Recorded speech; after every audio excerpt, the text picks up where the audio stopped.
Big Sills! Welcome aboard, all. Woo!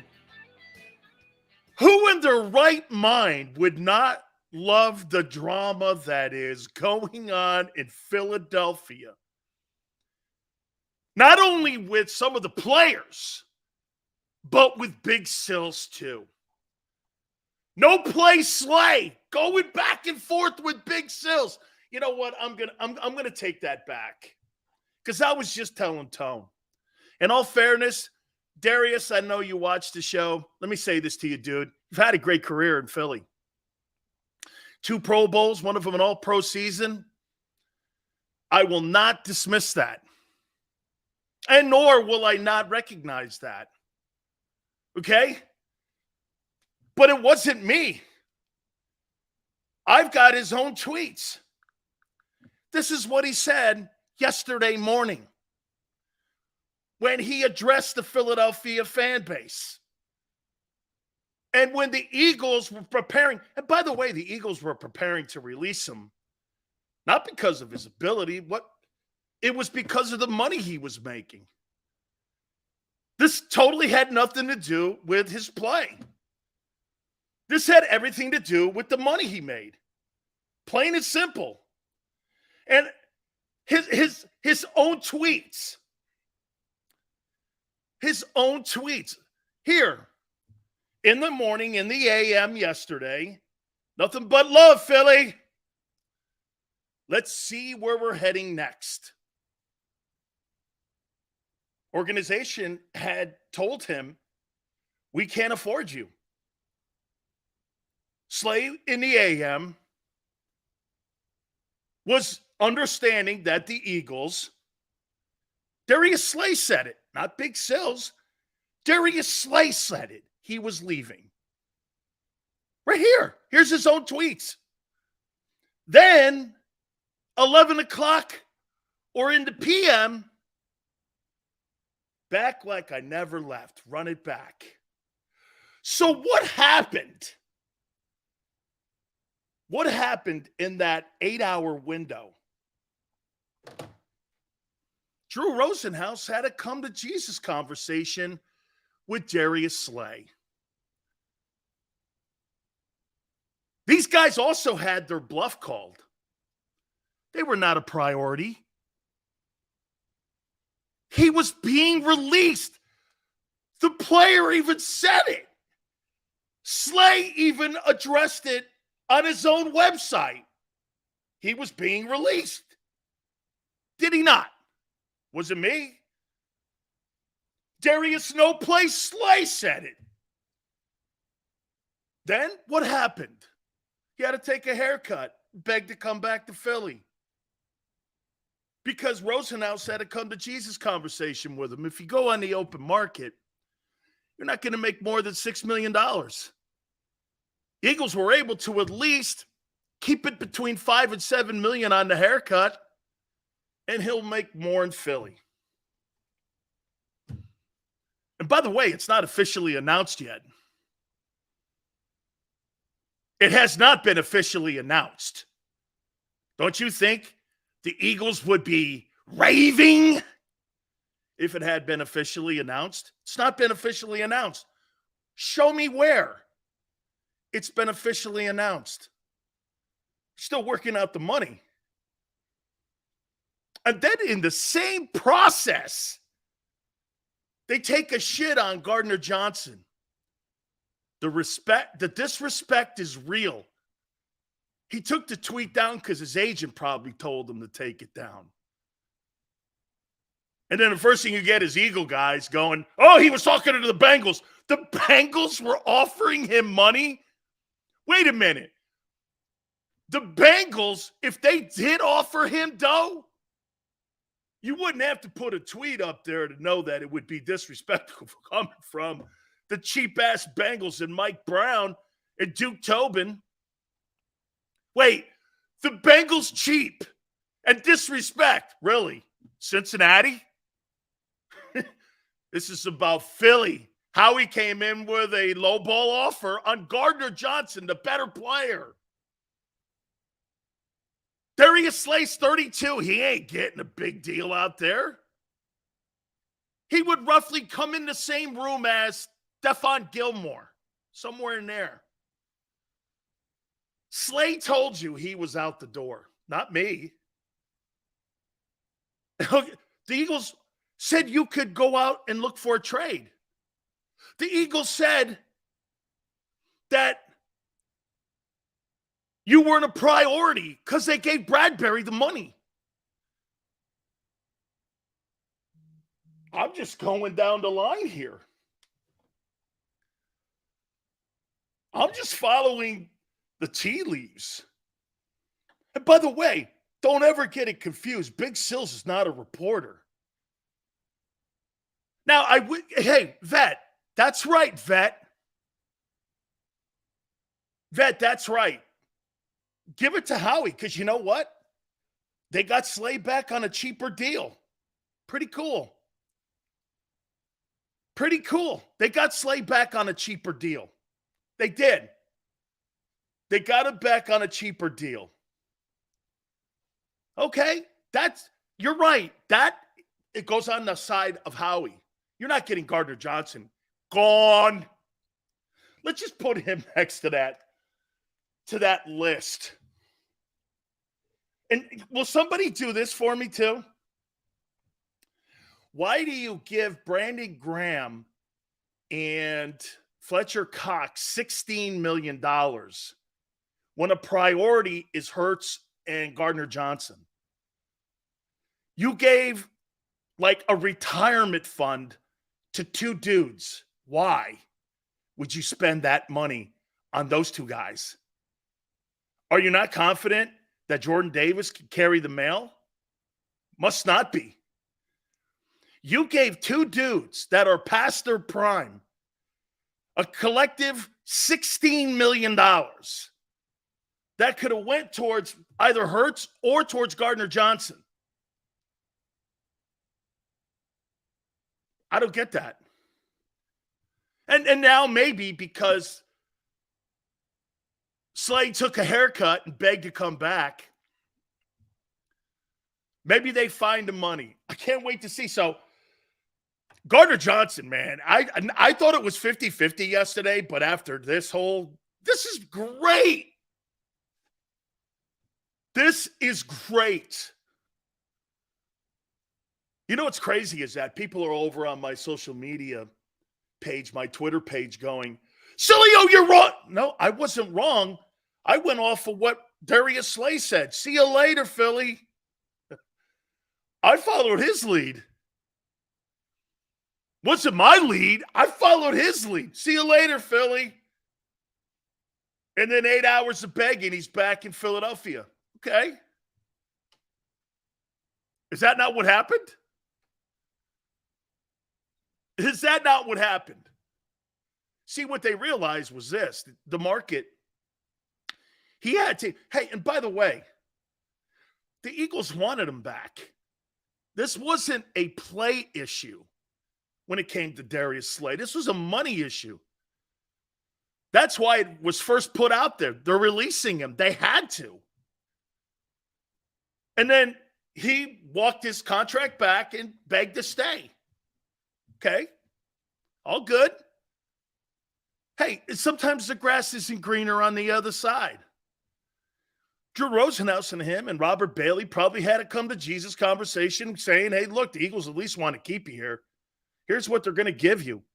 Could you get that on the open market? When they realized they couldn't, after they watched the Stephon Gilmore deal, they said this, what's the point? Let's just stay in Philly. But again, the reason that it's not been announced officially, Rosenhaus is still shopping the guy. Oh, what? You don't think he is? If that was the case, the Eagles would have announced it. Darius Slay has re-signed with Philly. Hey, can someone post that for me? I haven't seen that yet. That may happen during this show. That may happen, but as of right now, 3:10, Eagles haven't announced anything. Why? Rosenhaus is still shopping the dude. If he gets a better deal, better opportunity, he won't stay. Unless it's signed, sealed, and delivered, he's still a free agent. Hey, Philly, we're going to run it back. Okay. So you're officially an Eagle? No. Where has that been announced? I must have missed it. Is it in the Inquirer? Is it on their website, which they post all the time? I see some good stuff up there with Boston Scott and James Bradbury, but I haven't seen the No Play Slay videos. If CJ resigns, good luck to you, dude. Not happening. So let's look at the stays and the ones you've lost. This is like the Oscars. A little bit. Getting Kelsey's huge. That's a big check mark. Hey, getting Slay at a cheaper price is also big. I won't lie. That's a good sign, man. Good for Howie. That's a Howie move. There's where you get Howie. That's Tone Snow Globe. Right there. Howie Roseman. Getting Slay on a cheap deal or cheaper. Absolutely. Bradbury. Good deal. Okay? Brandon Graham. Vet goes, Slay was never a free agent. No shit, dickhead. They told him, go seek a trade, and they announced they were going to release him. Nobody's talking free agents. Brandon Graham. Okay, I think he's good for the locker room. I'm good with the money they gave him, too. He's still under contract. No shit. Not any longer. By the way, has it been announced? What's the new money? Where's the new deal? Has it been announced? I can't wait to see the money. Or are they going to undisclose the money so they don't embarrass him publicly? Probably that way. Fletcher Cox.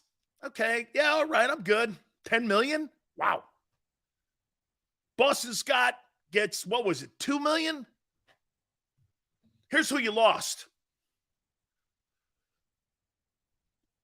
Javon Hargrave, Miles Sanders, Kaiser White, TJ Edwards, Marcus Epps, and Gardner-Johnson. Damn. Woo! That's a lot of L's, man. 1, 2, 3, 4, 5, 6. With Sayamalo to come.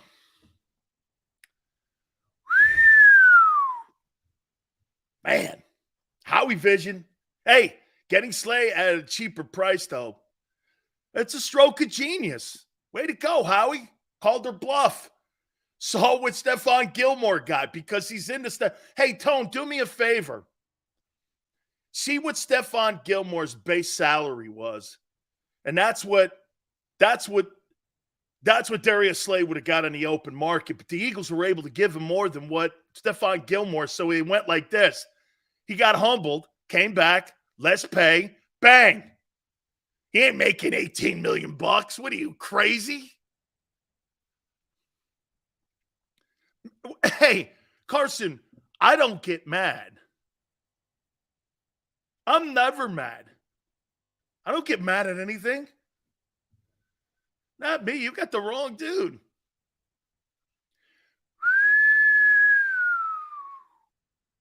Is Stephon Gilmore better than Slay? I think they're kind of the same dude. But Gilmore has been a defensive player of the year. I think it was 19 he got that award. His base salary was $7.96. Slay's making more money in Philly because he goes like this. They were not going to get any more money than that on the open market. So it's in their best interest to stay where they are. Hey, do I think it's a $10 million pay cut? No, I'm going to be kind here. I'm going to say it's between 5 and 7. Okay? A $5 to $7 million pay cut. Okay. It's all good, man. Hey, this is a win for you. Why are you mad at me? It's a Tone. This is a win. What are you talking? Hey, and by the way, people are like, hey, Sills, you said he was leaving. No, Slay said he was leaving. He tweeted it. I got the tweet. He tweeted it. I'm leaving. So I went, okay, Slay's leaving. Did he not? I just read you his two tweets, one in the AM and then back like I never left. I'm like, I'm very confused. What a confusing day for the guy. Not me. I'm just reading like you guys are. This had nothing to do with me. This had everything to do with the drama between the Eagles and Darius Slay. Wait a minute. I'm going to read Slay's tweets again to you from yesterday. Here, from yesterday. Nothing but love, Philly. Let's see where I'm heading next. I was like everybody in Philly and around the country. It'd be very interesting to see Tone, right? We're all going, wonder where he goes. Then later on, he goes, back like I never left. Run it back. Okay, well, which is it? And by the way, official yet? Has it been announced? L. That's because, you know why? Drew Rosenhaus is still shopping him. Wouldn't it be like Howie, though? Get the guy on a cheaper deal and then send him somewhere? I'm sure they got an arrangement. Okay? Darius Slay. And then Darius Slay tweets me. By the way, people are going, how come you don't tag him? He's blocked me. So he gets to talk shit on me, but I'm not going to talk shit on him. I think he's a great player. I think he's really been a great Eagle. I'm not saying anything negative. Him and Mrs. Slay tweeted that was out. Seals is telling the truth. Like Philly 500 said, Howie Vision. There's the tweets. Right there, man. Slay tweeted him out. I didn't. I was like, I never said anything. You got me wrong here.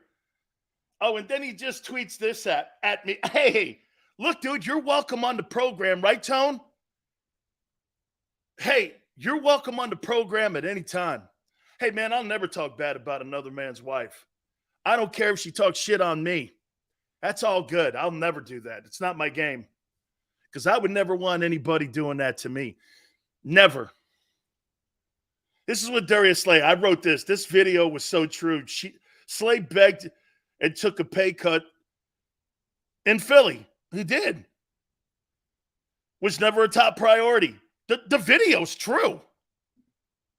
And then Slay at me goes, I'm too rich to beg for anything. My guy, nothing true you said in this video. Oh, you were a major priority when they told you you could seek a trade? And then they were telling you could be released? And then you run back? Nothing true about it? Okay. What's not true about it? You taking the pay cut or them releasing you? He was never a top priority when they told him, go seek a trade. And the Eagles had put it out there. They were going to cut him. Where'd that come from? That came from the Inquirer. That came from Kerr. That came from everyone, including John McMullen, that they were cutting him. Wouldn't come from me. How would I know? I had I was shocked. Poor man's version of Skip Bayless. Who? Oh, man. So within the matter of 8 hours, Darius Slay does this. Man. Look what Gilmore got. That'd be a $10 million pay cut. Shit. Eagles have about 9-10, I'm assuming, on the table. Let's just stay here, go back and see if we can. And Drew Rosenhaus goes, that's the market, dude. You're not going to get an $18 million, $12 million. He wasn't going to get that. Cheaper for him to take the pay cut and stay in Philly and run back to the Eagles. And he did. Well, it's not official yet. Roland goes, Sills, you're wrong. I'm not wrong. He said he was gone. How am I wrong? So then Slay's wrong. If I'm wrong, Slay's wrong. I'll tell you what I'll do. When Slay admits it, that he was out the door with his tweet, then I'll go, oh, I must have been wrong too, because I just read what he posted. I read what Darius Slay posted on his Twitter page that someone sent to me, that he was leaving Philly. I had no inside scoop. I don't know, Tone, maybe you did. I had no inside scoop that he was being cut or released. How would I know? How would I have known? And when Slay posted, hey, thanks, Philly. Let's see where we're headed next. I was under the assumption, like everyone else, he's out. But you want to make it sound like I said he was gone. I never said it. Slay said it. Slay said, let's see where the next stop is. Thanks, Philly. Dude, I don't have to read it again. Go back to his post. Woo! Damn! Dude, the drama in Philly. Howie! I think Tone's right. We live in Howie's snow globe. Hey, Tone, is this Howie's snow globe? I'm not backtracking anything. 100% behind the video I posted. He was never a top priority. 100% not backing up on that. Not me. I just went with what Darius Slay said. He was leaving. Ooh, can't pin that on me. I know you'd like to, because Angelo's not in town anymore. There's no one else. Really, I get it. But, hey, even Angie, man, I'm texting him going, what's up with these people thinking I said this? He goes, that's what Philly does. They look for someone. I'm like, oh, okay. Backtracking nothing. Not one word will I backtrack that Darius Slay was not a top priority for this football team because they offered him an opportunity to seek a trade, and he had to take a pay cut and beg to come back. I will never back off that video because I believe it's 1,000% correct. No backtracking shit. And it's Slay who backtracked. Darius Slay's the guy who backtracked, not me. He went from saying, bye, Philly, to like coming in there with his head down and his hand out. Hey, I'm back. Wasn't me. Wasn't me that backtracked. It was your boy. He's the guy that backtracked. All those stories that were posted in the Inquirer and IP and that other thing they got in Philly, wasn't me. GT wants to change the wording around. Okay, dude. If it suits you a better way to make it sound better for you, to make you sleep better at night, GT, more power to you, guy. Because you'll read it the way you want to see it. So wait a minute. This is how GT sees it. Reports are yesterday morning that Darius Slay, the organization, has decided to release him. The Inquirer runs a headline. Slay says in so many words, thanks, Philly. I want to see what's next. I'm paraphrasing. But yet he wants to make it sound like, see what's next, like in a move here in Philly. That's not how it worked out, guy. You're fucking lying, and you know it.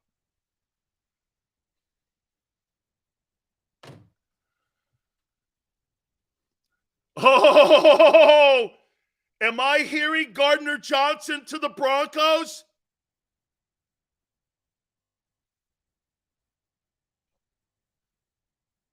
Okay. Hey, Tone? Please check Gardner-Johnson to the Broncos. Oh, no.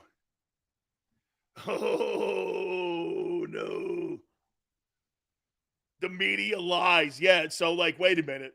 Darius Slay's Twitter page is the media since when?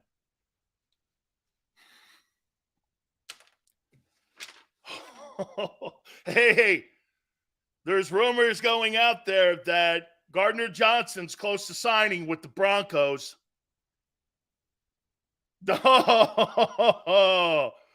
Oh man. Was that be 1, 2, 3, 4, 5, 6? Oh, no. Not seeing it anywhere. Okay. He's still in play. Then again, where's no play Slay? I shouldn't do that because I think the guy's a good ball player. I do. Kidding aside, he's a good ball player. And the Eagles, in my opinion, I think the Eagles got a really good deal on getting him and keeping him back. And he had to walk it back.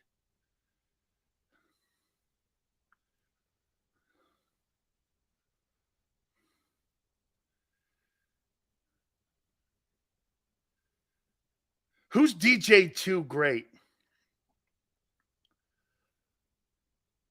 Who's that? Hey, Tone, you've got to ignore people. They're just talking. Who's DJ 2 great? Who's that? It's all right, Darius. Dude, I actually think you're a good ball player. And once again, you stuck it in Matt Patricia's face. Okay? You stuck it in his face. Okay? You did. They did. Good. You did. This is hilarious. You guys really didn't see that Slay tweeted by Marshall. No, they didn't. Philly fans don't see the truth. They see what they want to hear. But that's what makes them great. Marshall, don't rip it. That's what makes them great. They see what they want to hear. It's okay. Okay?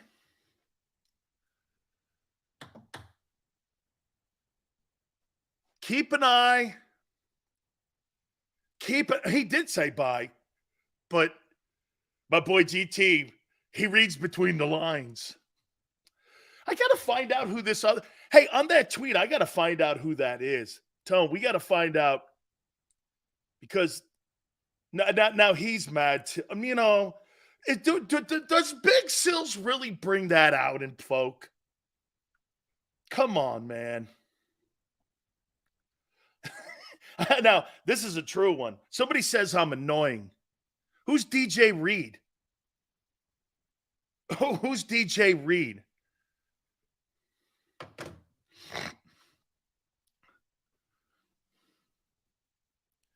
Okay. Slay's, this is a good deal for Howie. Oh, he's a Jets cornerback? That's right. Now I got a Jets cornerback coming to Darius Slay's defense. Oh.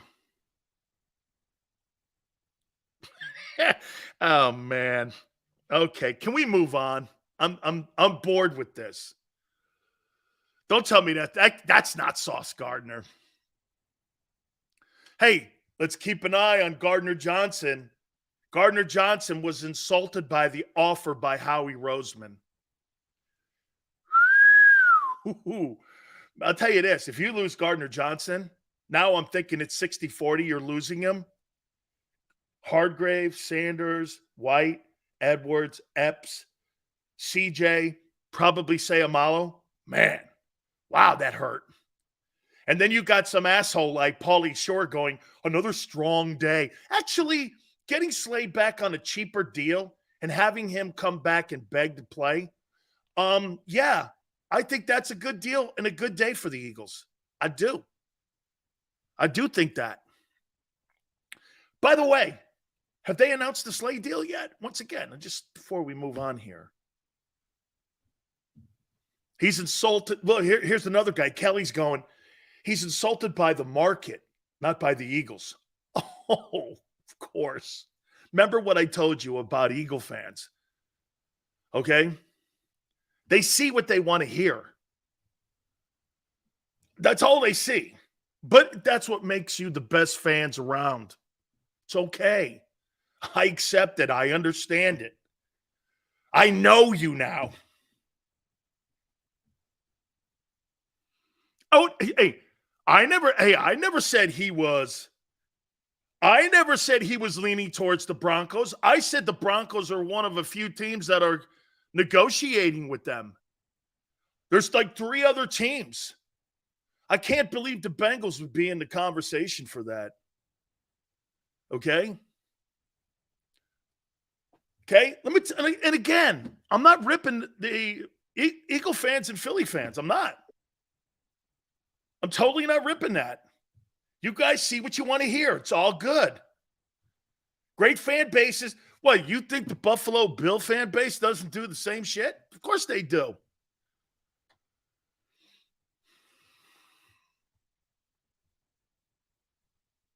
Hey, this is great. Hey, is this not wonderful? Okay? This is tremendous content. The Eagles are more, hey, Tone.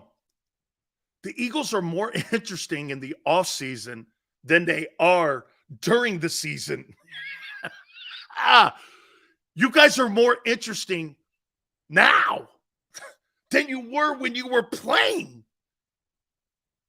I mean, watching Jalen Hurts RPO it to death for 60 minutes, I don't know. But this, oh my God. Howie and the snow globe, this is wonderful. Howie's snow globe world. You just turn it upside down, you put it back, turn it upside down, put it back, turn it upside down. Tone's right. He turns the world upside down, puts it back. Turns the world upside down, puts it back. It's freaking unbelievable. You can't get any better than this. Dude, this is why the sports stations in Philadelphia are the top-rated stations in men. It's because there's great drama. Who gives a shit about your mayor or that guy running for it? Whatever. All right, let's move on, man, because I'm sure Darius will get his panties in a bind and he'll tweet something else out.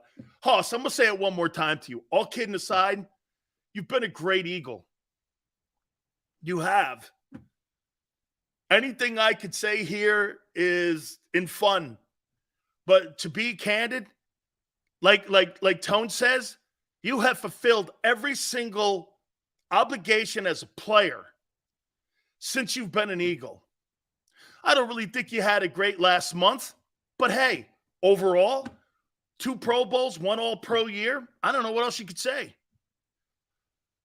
Okay?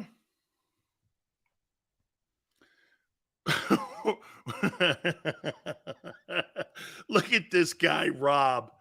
Rob is so angry with me right now, he wants to fight. Wow, Rob. I bet burnt toast and spilt milk gets you upset. You must smack your kid, too. Right? Over spilt milk and burnt toast. You get that upset? Man. Come on, dog. It's sports. Relax. It's all good. Smoke a joint. Have a beer. Have a cocktail. It's all good, kid. Sills never I'm mad. What are you, crazy mad? I don't get mad. You want to punch me because I'm always wrong. I'll tell you what, Rob. Don't worry. I'll be in Philly soon. You'll get a chance, just like Jordan says. You'll get a chance to test yourself. Yeah, you'll get your chance. Good luck. All right, let's move on here. No, don't kick him out. Keep his ass here. You kidding me? I love people like Rob. You know why? They're easily triggered. Next topic. I'm done with the begging of Slay to come back and play in Philly at a cheaper price. Let's move on to this topic. So today is the official day that Lamar Jackson can go out and shop his services to teams because he's got the restricted free agent tag on him. Let me ask you this. What would be the price tag that you would pay for Lamar Jackson?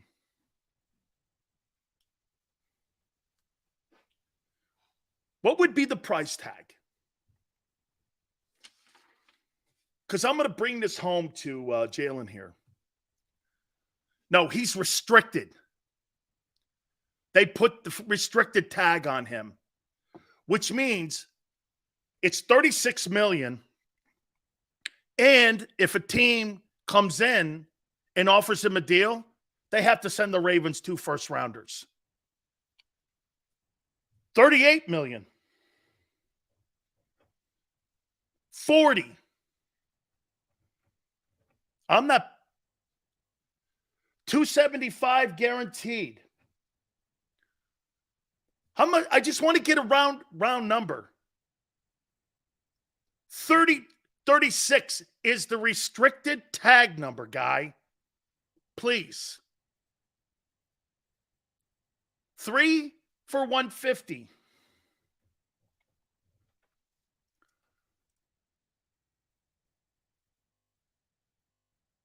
He's restricted. They put the tag on him before free agency. Oh, Marshall, they put the tag on him before free agency started. They put the restricted tag. He's got a restricted tag on him. And most teams don't do this. They've allowed him to go out and see what the market is for him. Do you understand that? Which means this. The Ravens are protecting themselves. They're saying we love him, but they want to see what the market value is for him. So they just, I had thought yesterday too, Marshall, that I thought they let him walk into free agency. They did it. They had placed a restricted tag on him. Okay? That's right. Arthur's right. It's 2 ones, and the Ravens have the ability to match. He's right. That's exactly what the restricted tag is. This is going to come back to Jalen here. Roland says that Lamar's not going anywhere. I probably think you're correct, Roland, unless that number gets high. Give me a couple more here. Numbers here. How can you think the Cowboys are finishing last in the East when they're damn near kept everybody and added a top 10 CB? I think the Cowboys have actually surprised me in free agency and what they've done. 304? They've done a better job. They have. And especially if they land DeAndre Hopkins. Okay? Thank you, Yacht. Like I told you, Yacht. Okay? People in life don't like the truth being told to them, so they'll make shit up, and they see what they want to hear. And that's the most of the people that cover the Eagles and watch the Eagles. They see what they want to hear. That's all it is. It's all good. But I understand that. Okay? How much are you? So you guys think between 38 and 40 million. Well, I'm not paying Jalen Hurts more than Lamar Jackson. Not in your life. He's not a better player. He's more accomplished. This guy's a unanimous MVP. The only thing Jalen has done, Jalen got to a Super Bowl. So did Garoppolo. Jalen hasn't put up numbers like this guy. He's not a better ball player. He's not a better ball player. So I'm not paying him more than Lamar Jackson. And some go, what about the guy in Arizona? I think that's a stupid-ass deal. I'm not paying Kyler Murray $46.1 million. Not me. Not happening. Not happening. Jalen Hurts is not better than Lamar Jackson. You're out of your freaking tree. That guy's a unanimous MVP in the era of Brady, Breeze, Rodgers, Mahomes. That guy was unanimous. There's no Geno Smiths in his room. There's none of that. He's not a better thrower. Lamar actually led the NFL in touchdown passes. This guy, the best he's done is 22 TD passes. That guy had 36 and led the league. Don't talk about better passer. Lamar Jackson's a better player. Let me see what his record is, too. He's a better player. So whatever you think Lamar Jackson is worth, you're going to pay Jalen Hurts off of one freaking season more money than a guy who's 10 times more accomplished. That's ridiculous thinking. Lamar Jackson's stats. So let me get this right. Lamar Jackson is 45-16. He led the NFL in touchdown passes in 19 with 36.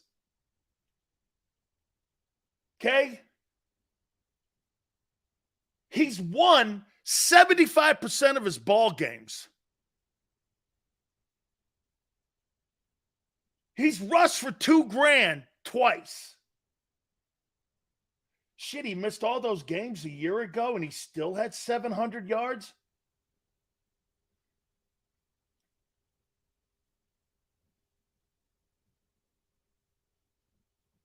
He was first team All-Pro, All-Conference, and Sporting News MVP. Yeah. Wait, let's see how old he is, too. And he's 25. I think Hertz is 1 year younger than him. Okay?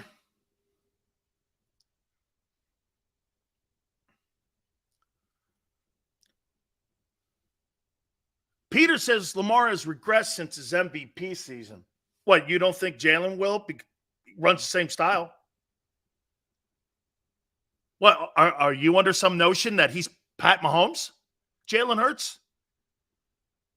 That's the mirror of what Jalen's going to look like in a couple years.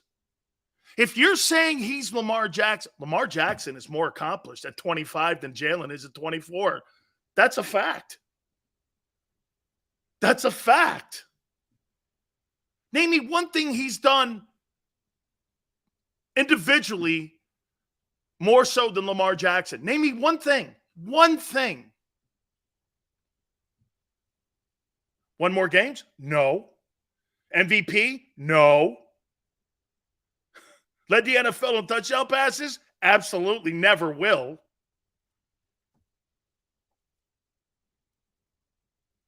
So you think that Hertz is going to not have the same kind of casualties that Lamar? He's had him the last 2 years. So you guys are telling me you're not going to pay Lamar Jackson more than $38-40 million, correct? Well, why in the frig would I pay Jalen Hurts more than that? He's not better than him. Some go, well, Sills, what about the guy in... Now, Sills, what if he gets 50? Then he's going to get it. Then he's going to get it. Someone's going to come in the building and do this. If you're the Jets, would you give up 2 first-round draft choices and pay a guy $50 million that's 25 years old in Lamar Jackson? And because of what Jalen Hurts and some of these other RPO guys are showing you, this looks like the new wave. Would you rather have Lamar Jackson or a 39-year-old head case in Aaron Rodgers? I don't know. I may want the kid in Baltimore.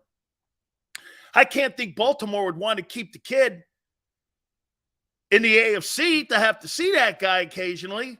But on the other hand, if I get 2 ones in Baltimore, right?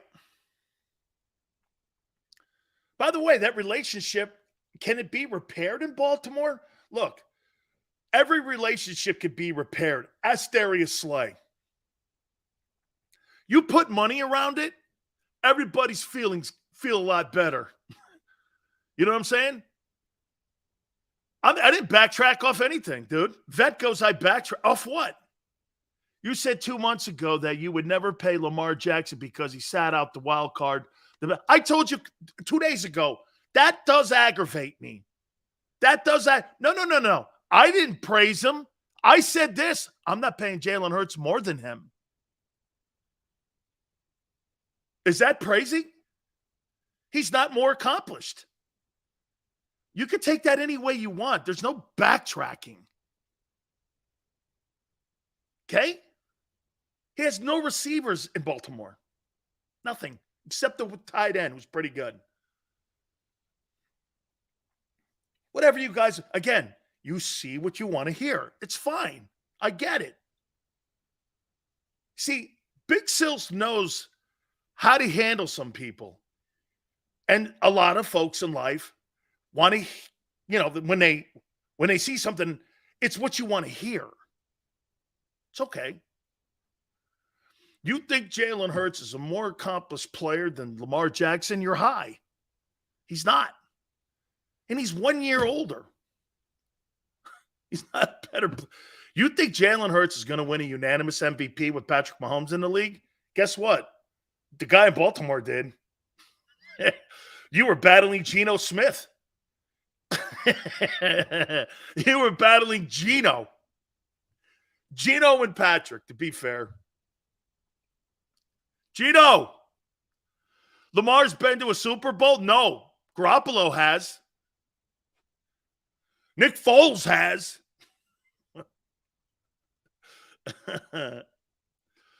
Okay? Nick Foles has. Mm-hmm. Yeah. Hey, Chris. And he's 47-15 as a starting quarterback in Baltimore. Again, he's not more accomplished. Excuse me. I didn't see that unanimous MVP award around his neck. I must have missed that one. Now, again, the only reason I bring this up is why? Well, this guy now goes on the open market. Now he gets to negotiate with any team that wants to bring money to the table. Whatever that guy gets, I'll pay Jalen. He may get 50. He may get 50. He gets 50, then I have no platform to stand on if he gets 50. But get this, the Ravens didn't want to pay him $50 million. Dan settled as Hertz or any current Niner quarterback. Come on, man. Really? Do they have a quarterback in San Francisco? I said Brock Purdy's situation is better than what the Eagles are in with Hertz because of money. But Purdy's got to do it again, dude. Okay? Purdy's got to do it again. And he's got to go out there, come off this injury, and show me he can win the job. By the way, they're going to do everything in their power to push Trey Lance to have that starting job. Okay? My point is, dude, you guys are missing it once again. Lamar Jackson is the market for Hertz. Don't you understand? He may get 50. Then the Eagles, if I'm Clutch Sports, I got two things on my side. The stupid dude and deal they gave that guy in New York. I'm talking Daniel Jones. the stupid, ignorant deal they gave in Arizona, the guaranteed money they gave the dude in Cleveland, and the guy now who's on the open market, who all the things I just said about Lamar Jackson, all the things I just said about him, the Ravens still don't want to pay him. The Ravens still don't want to pay him.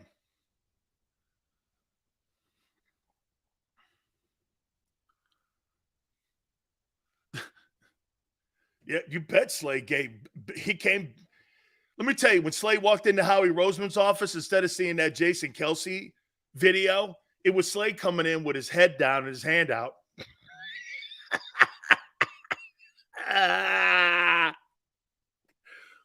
Hey, Darius, come on. We got to have some fun. They got big hugs at 14.95 when Jason Kelsey got that deal. When Slay walked in with his head down and his hand out. Oh, man. Oh. Right? So wait a minute here. What if Lamar gets $50 million? They got to pay Jalen $50. But the Ravens don't even want to do it. I think, hey, by the way, just so you know, okay, just so you know, I think the Ravens should pay him that money, but they won't. They may have to. This is too much. Kyler Murray. I don't know. If I had to build my team around two dudes, Jalen Hurts or Kyler Murray, I'm taking Hertz. Okay? I'm taking Jalen. I like the kid better. I like his game more. I like who he is. I like that the team likes him. I like that teammates like him. I like that he's not pushing coaches around. Not that you shouldn't ask your coach why you're doing this or should we try that. I'm all right with that. But if I had to pick, that's why that dude will sink that franchise in Arizona. And who got that job out there, Gannon? Good luck to you, guy. It's the land where coaches go to get killed. It's the place where quarterbacks fail outside of Kurt Warner. It's a loser organization run by the Bidwells. I mean, the Bidwells and the Ursays. Isn't that crazy? The two coordinators in Philly were hired by those two guys. Tremendous track records in both places. Tremendous. Jim Irsay is such a jackass, he shit on Peyton Manning. Peyton Manning wants nothing to do with the Colts because you know why? Irsay fell in love with Andrew Luck. Okay? Whatever. Okay? Double O. Wasn't me. It was Darius. He said bye. See ya. Bye. See ya. That wasn't until I had no insight whatsoever that Darius Slay was going to be released. Zero. I went by what Slay said. Bye. See you. Then eight hours later, head down, hand out. Thank you, Michael. Oh my God. Who's John Clark now? Oh, I'm sure he's a media guy that Jim Irsay. Hey, dude. And hey, you're in a good place when ownership has open pill bottles, prescription pads, and $35,000. Hey, Tone, how about this, right? Right? I mean, open pill bottles, a prescription pad, and $35K in a driver's passenger seat. Okay? If that's me, I'm arrested and thrown under the jail. Jim Irsay, they sent him to Tahiti. Okay?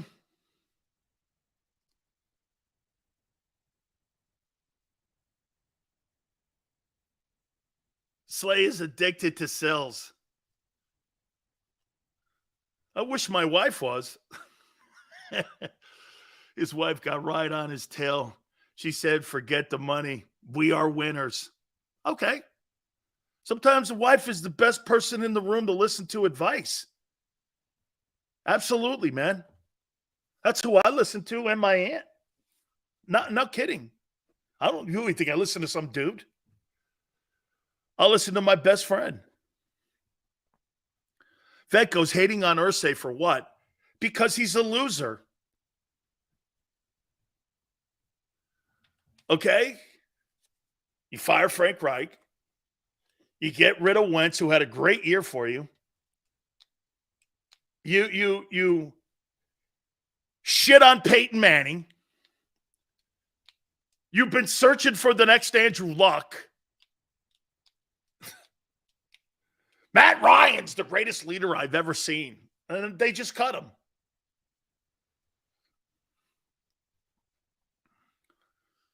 Now, and again, one more thing here on this with Darius. It is a feather in the cap for Howie Roseman. He got a guy to take a pay cut. GT, Sill said Slay wouldn't take a haircut. I went on what he said. See, GT again, changing the narrative. I went on him saying goodbye yesterday morning, like everyone else did. The Inquirer, the stations, everyone, McMullen, everyone. I just went on what he said. GT's making it go. Sill said he wouldn't, because in the morning, Darius Slay said he was leaving. He never said that. Yes, he did.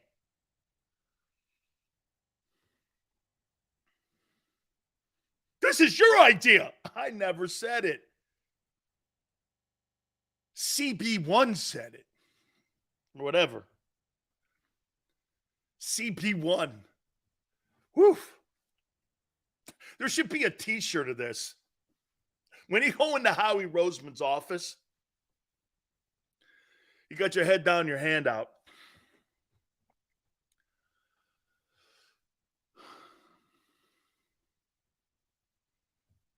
Yale goes, the market is what it is. Well, Baltimore don't see it that way, dude. Look, GT, here, let me read Darius Slay's tweet one more time to you guys. Okay? On his Twitter page. And yet, see, this guy here will make you think that I said it. He'll make you think that I said it. I had zero inside scoop that he was going to be cut. Zero. The Eagles put it out there. They were cutting him. And here's what he said. Here, there's this little Twitter page. Nothing but love, Philly. Let's see where we're heading next. Quote. Oh, he's going to the toilet? Then in the PM, back like I never left. Run it back. I'm confused. I'm confused. Oh, man. What's his name? Somebody says in here, prove he took a pay cut. Prove the deal's done. Okay, prove the deal's done. Here, let me look. Let me see on the Twitter page of the Eagles. It's got to be here. Let me type in Eagles. It's got to be here. Darius Slay back on a new contract. Let's see. I'm sure you guys say he's back and they're running it back and Slay's posting shit. Let me see here. Rashad Penny speaks. Oh, here's the new guys. Rashad Penny speaks. Let's see here. Fletcher Cox.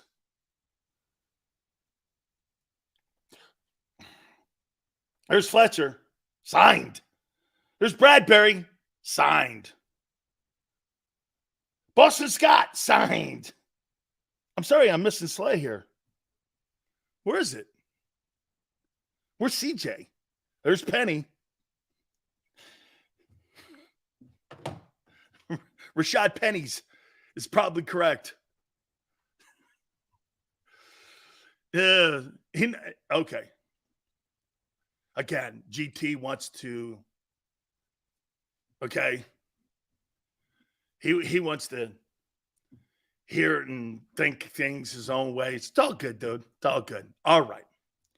Hour number 2. Why would you give Brandon Graham and Fletcher Cox $16 million? Was it worth it? Let's hit on that. Hit the like button, hour 2. Keep it here on the National Football Show. When it comes to the fight against insurance companies, large corporations, and the healthcare industry, injured victims are always the underdog. But that doesn't worry us. At Messa & Associates, we're an injury law firm from Philadelphia, and we come to fight. Our clients know that they've got representation with a chip on its shoulder, and it's the same chip that makes Philly the toughest city in the country. Call 215-568-3500 or visit us online at messalaw.com. Messa & Associates, the toughest injury firm in Philadelphia. Go to get your game on. Go for the beers. Go for the cheers. Go for the hit and the hits. Go for the stakes and the stakes. Go to get your parlay on. Go to get your party on. Go for the scene. Go for the screens. Go for the gallery. Go for the win. Go to Ocean. Visit theoceanac.com to plan your visit. Hi everybody, my name's Jason Lombardi. I'm an inspector at DryTech. At DryTech we offer 3 major services. The first one being basement waterproofing. The second service we offer is foundation and structural repairs. And then the third service that we offer is mold remediation. If you feel you are having a waterproofing issue, give DryTech a call or check us out online.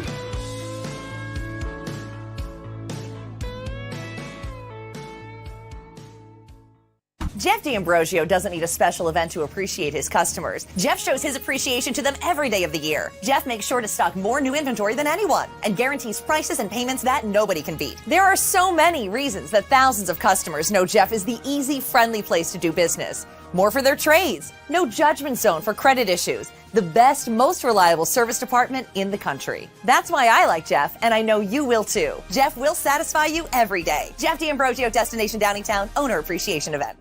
We all know that taxes are just part of life. It's true during our working years, but also in retirement. But what you might not know is up to 85% of your Social Security benefits might be taxed. Our team at Thrive Financial has helped retire thousands of people across the Delaware Valley by asking questions they never knew they needed to ask, including how their Social Security benefits might be taxed. It's time to be proactive on taxes. Get your Thrive Retirement Tax Playbook today. Plan your day with confidence. Keep the umbrellas on hand. With Action News and AccuWeather. Numerous tornadoes. Your go-to team when severe weather strikes. The water is still rising. Keeping you prepared wherever you watch. Action News and AccuWeather, the team you trust.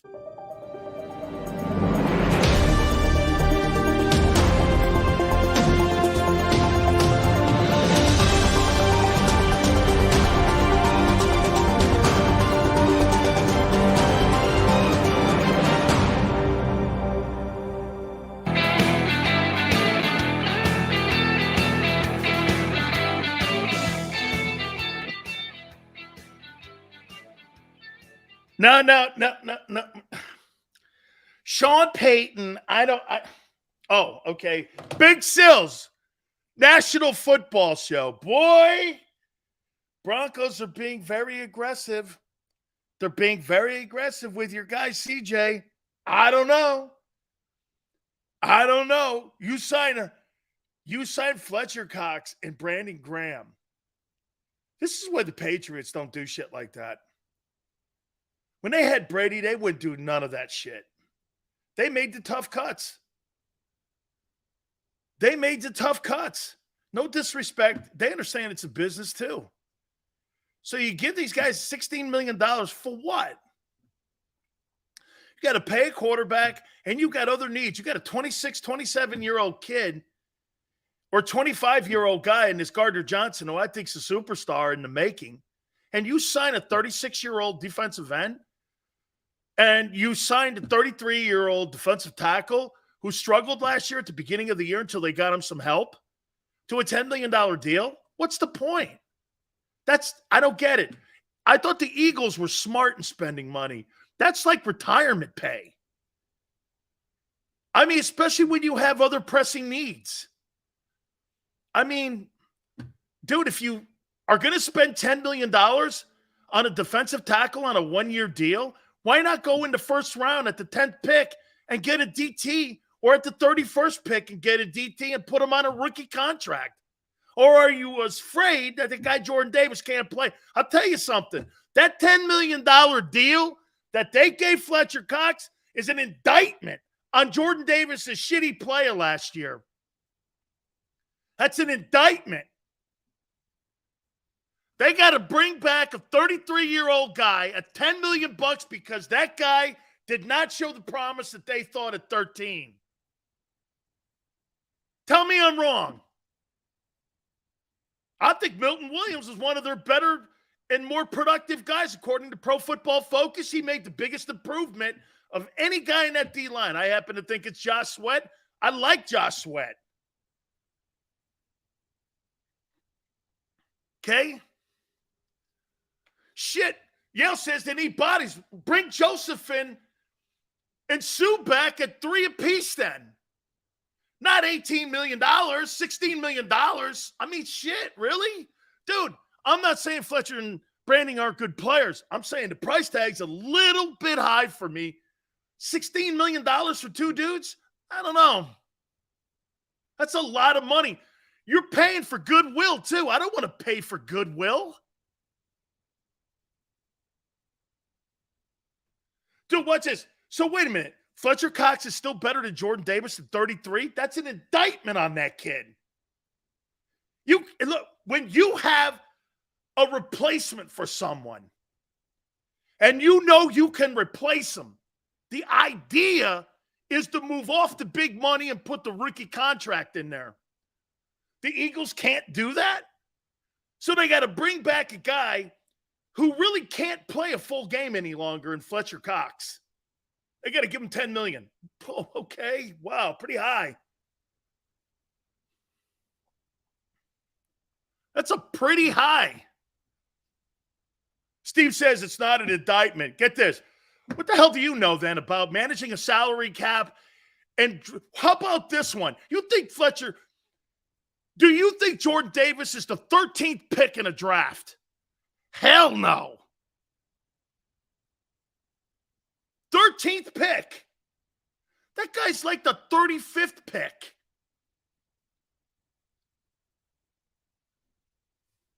$10 million for an old guy who can't play a full game. Solid. Oh, no, I'm wrong on that, too. Yeah, okay. That's why his production picked up when they got the other two dudes. Sure, all right. Yeah, I must have seen. Again, you see what you want to hear. Fletcher got better. Why? They added, like Yale said, more bodies. Now you got lesser bodies. You're going to ask him to do more, and he can't. Fletcher can't play a full game. He showed you that. They went to the general manager and said, Jonathan Gannon did, we got to fix the run defense. So they went out and got Linville Joseph and Sue. Or did I imagine that? Then his production got better. Why? Because his reps went down. Same thing with Brandon Graham. Brandon Graham had a better season. Why? Because he had less snaps. He was more productive. Okay. But no. You guys see what you want to hear. It's okay.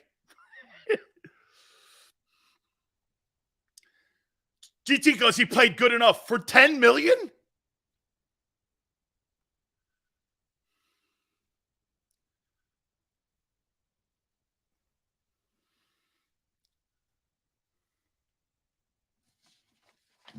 Let's take a look at the roster. Let's take a look at the roster here.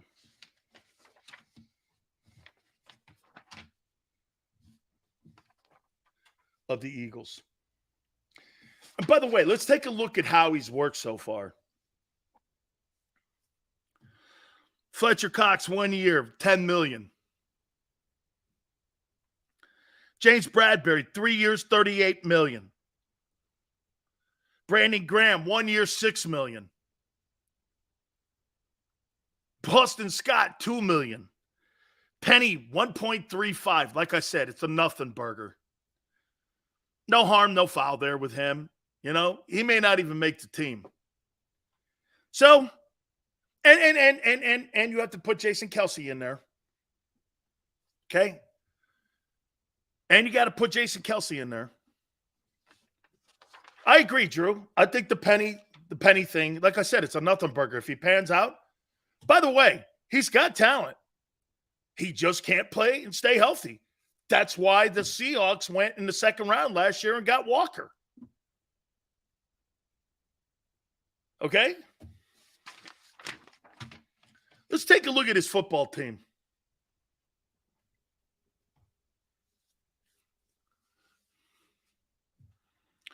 You want to start with defense or offense first? Where do you want to start here? Pennies from heaven. They paid Walker? How'd they pay Walker? He's on a rookie deal. He's a second rounder. He's on a rookie contract, dude.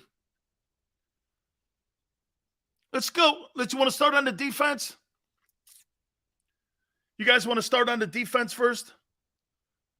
Always remember something, dog. Big Sills never gets mad. I get excited. I get excited. All right. You want to start on the defensive side? Let's go on the defensive side. Here's your starting lineup as of 4/13, Thursday, March 16th. Could change if CJ does resign. Okay? All right. And I'm going to go with the notion that the Slay deal is done, even though it's not official. It's not official. Nowhere has it been posted that it's official. And we're in free agency, which means what's the holdup? Hey, that's a good question. What do you think the holdup is on Slay? What would be your professional or educated guesses on why the Slay deal's held up? Nothing should be holding it up right now. It's free agency. There's no window. What's holding it up? Just curious on what you... Gardner-Johnson. Good one, Yale. Okay, so you guys think the negotiation... So wait a minute. Are you guys saying that Gardner-Johnson... Hey, Tone. So the reason why the Darius Slay supposed return back to Philadelphia is not official is because the priority is to sign CJ. Like my video said. Interesting. You guys answered it. He wasn't the priority. He still isn't. He's not the priority. There's no other reason why you're not going to name it official that you would bring back an all-pro corner. Except for you're negotiating with Gardner-Johnson to see if they can land him. Because if they land him, he ain't coming back.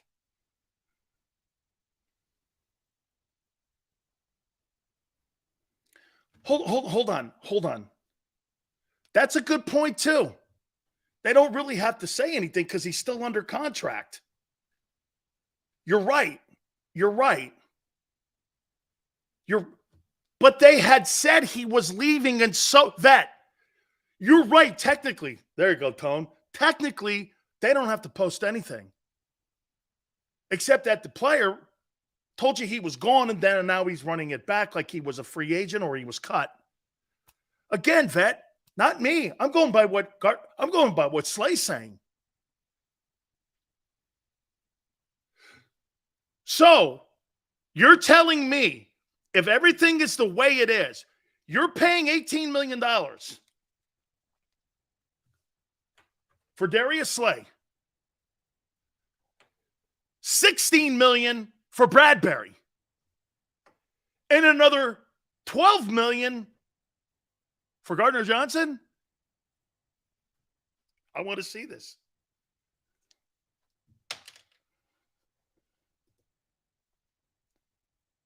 That's right.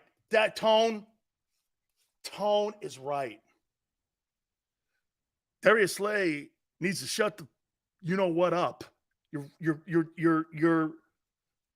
Your emotions and your personal feelings about being disrespected. What's the first thing you do? Remember when I told you when you get fired, the first thing you do is fire back? He needs to be quiet. You know the guy who needs to shut his face is Darius Slay.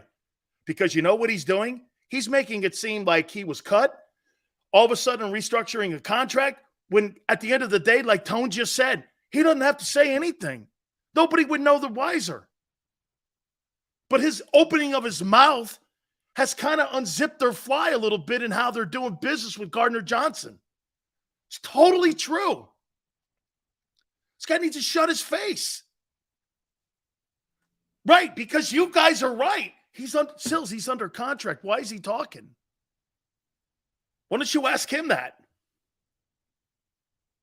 I said what yesterday? I went on because he said he was cut. I just read his Twitter page like you did, Yacht. And the organization leaking it out, they were releasing him. Dude, every television station, newspaper, radio said he was cut. He even said it. You're making this sound like I made this up. I didn't make any of it up. As a matter of fact, I had zero insight into him being potentially released. Zero. You're making this sound like this is my story. This was his story. That's right. Yale just said it. This actually didn't officially happen, but Darius Slay has made it unofficially a story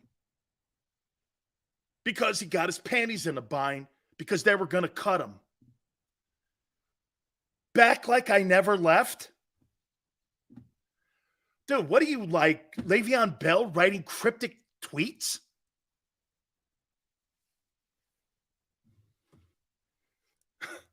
See, again, GT doesn't want to read his tweet because he knows what he said. No, he didn't. Really? Why would a guy under contract? Hey, Tone, here's a guy under contract for $18 million with a $26 million cap hit if he's cut. And even guys like Jeff Kerr and the people they're talking about being after June 1st a cut so they could spread out the money. That wasn't me. That wasn't me. I didn't even know about that. I had no idea. But here's a guy who was still under contract. Didn't have to open his face. This is what he says yesterday morning in the AM. Nothing but love, Philly. Let's see where we're heading next. But GT would tell you he never said that, even though he tweeted it. Then, in the PM, back like I never left. Just like Yale and Tone said, why did you say all this? You were under contract. Nobody would have known the wiser. You're opening your face too much because you know why? The Eagles told you were packing up your shit and getting out. Then you ran back, took your pay cut, and took your lumps in your humility like a man. And now what they're doing is they're negotiating with Gardner-Johnson. And if they get Gardner-Johnson, they are cutting him. Or they'll know how much money he has to take on a pay cut. Darius Slay basically just told you what Howie's negotiations are when he didn't have to open his mouth. You guys are right. He's not a free agent. This guy made himself a free agent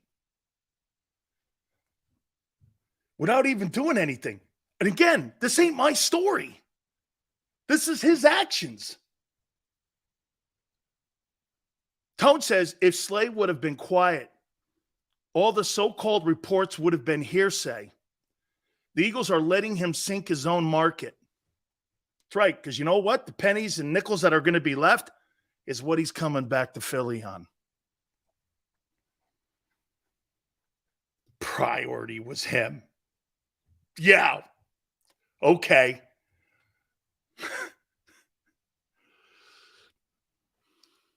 Darius. Dude, I'm surprised that Drew Rosenhaus is not telling you to shut your face. That's right. He doesn't. Why is he talking like a free agent? This guy sounds like he's Bradbury and Gardner-Johnson. He's not. He could have just been quiet, but instead, dude, front page of the Philadelphia Inquirer, right across the top, Darius Slay in a shocking turnaround will be released. It was a story by Dan Sileo. It was story by the head writer that covers the Eagles, not me. That's right, Blue. But Blue, I don't blame him. I don't blame him. I don't blame him when someone says they're cutting you.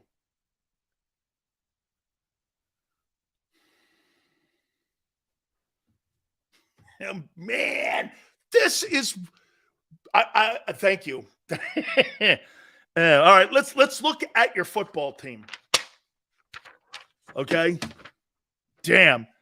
Darius Slay, this is a little note to you. Son, you're not a free agent. Stop acting like one. Just a little advice.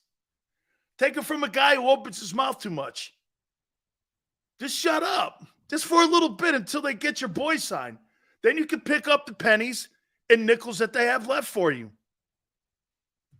Priority. All right. Here we go. Brandon Graham, Jordan Davis, Fletcher Cox, Josh Sweat. How do you feel about that defensive line?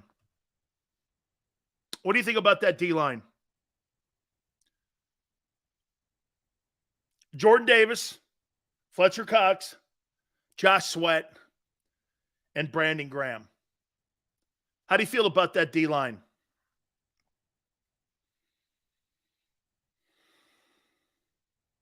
For 17 games. For 17 games. How do you feel about it?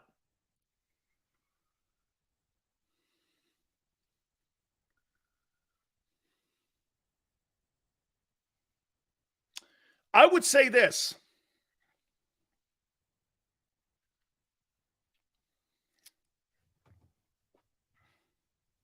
Fletcher didn't play bad. I think they got it here. That starting four, in my opinion, I'm gonna say what Yale said. That starting four is good.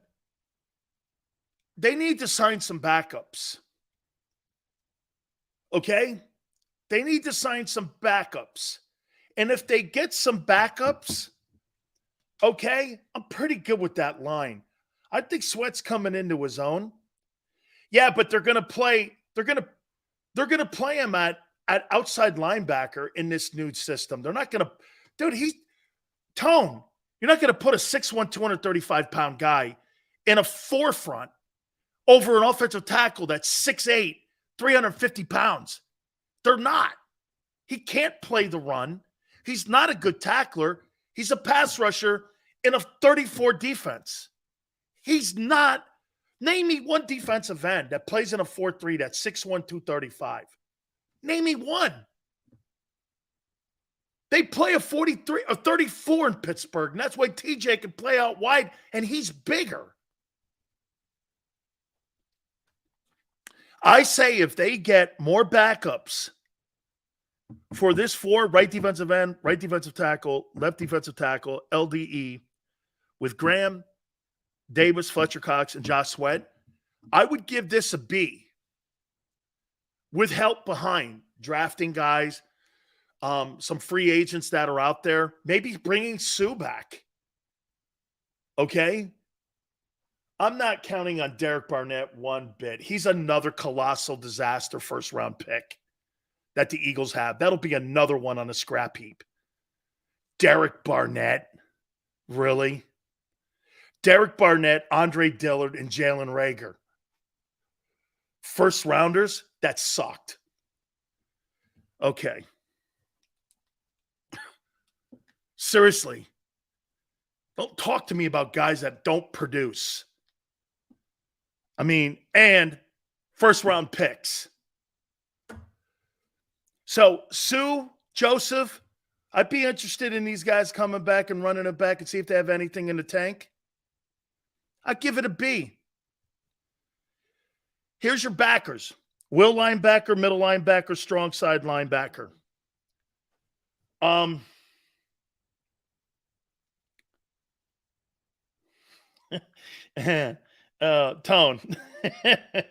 Thank you, Xander. Thank you. Thank you very much for the text. How do you feel about this? Tone, want to hear your thoughts too on it. Sean Bradley, Nakobe Dean, Hassan Reddick. Those are your 3 backers. How do you feel about them? Sean Bradley, Nakobe Dean, and Hassan Reddick. Those are your backers. Who's Sean Bradley? I thought he was the big white stiff that played in Dallas. When he that big tall stiff that played like from BYU?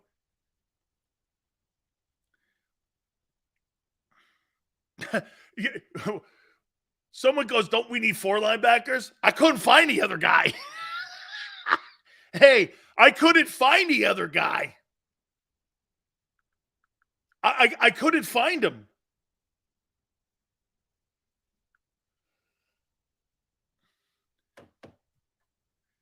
Okay, Nakobe Dean, Hassan Reddick, and James Bradbury. I'm going with a 43 because I couldn't find a 4th linebacker to go 34. I couldn't. So I put Reddick on outside, strong side linebacker. I would definitely, I'd probably want to rush him from the weak side, but hey, Sean Bradley, Nakobe Dean, Hassan Reddick. What do you think of your linebackers here? I gave your D-line a B, a good one too. This linebacking core, the only thing that saves it is Reddick. In a modern NFL, you have to have 4 linebackers on the field. Who's the 4th guy then, Tone? Tone, who's the 4th linebacker then? In Philly. Tone goes, I didn't say that. Oh, okay. Here's Marshall. Where I did this exercise. When I did this exercise, I came up with us drafting Nolan Smith at 10. That kid's a freak. That kid's a freak show, man. He is.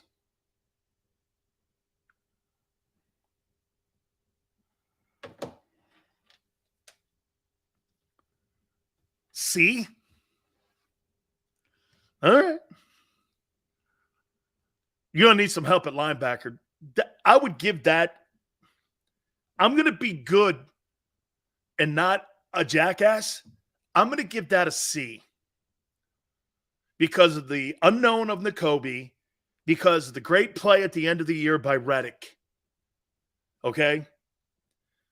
This guy, Bradley, I have no idea who he is. Okay? I have no idea. So, that's a C right there. Here's your DBs. And I'm going to go with big play Slay playing back there. Okay? Seems to be, according to his confusing tweets, seems to be coming back. James Bradbury, corner. Good. Slay, the other corner. Good. Tristan McCallum and Reed Blankenship. Tell me what your secondary is compared to what you had a year ago. Nick, confusing is saying goodbye in the morning and saying hello in the afternoon. That's what's confusing.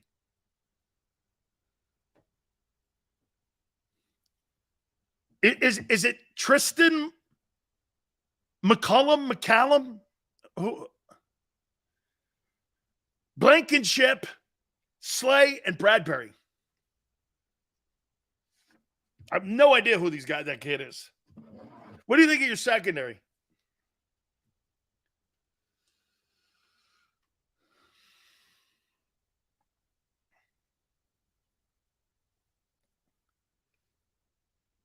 So you got a C, linebackers B. What do you think your secondary? You got good corners. By the way, you think your cornerbacks are better than Stephon Gilmore and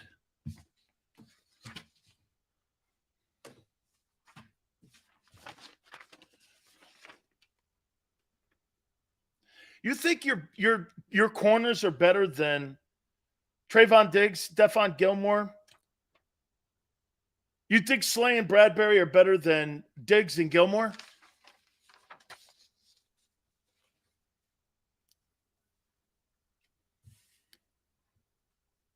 You do? Probably. But you don't have the same front four.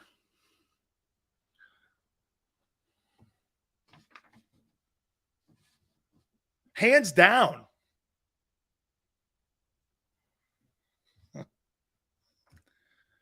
I think they're better.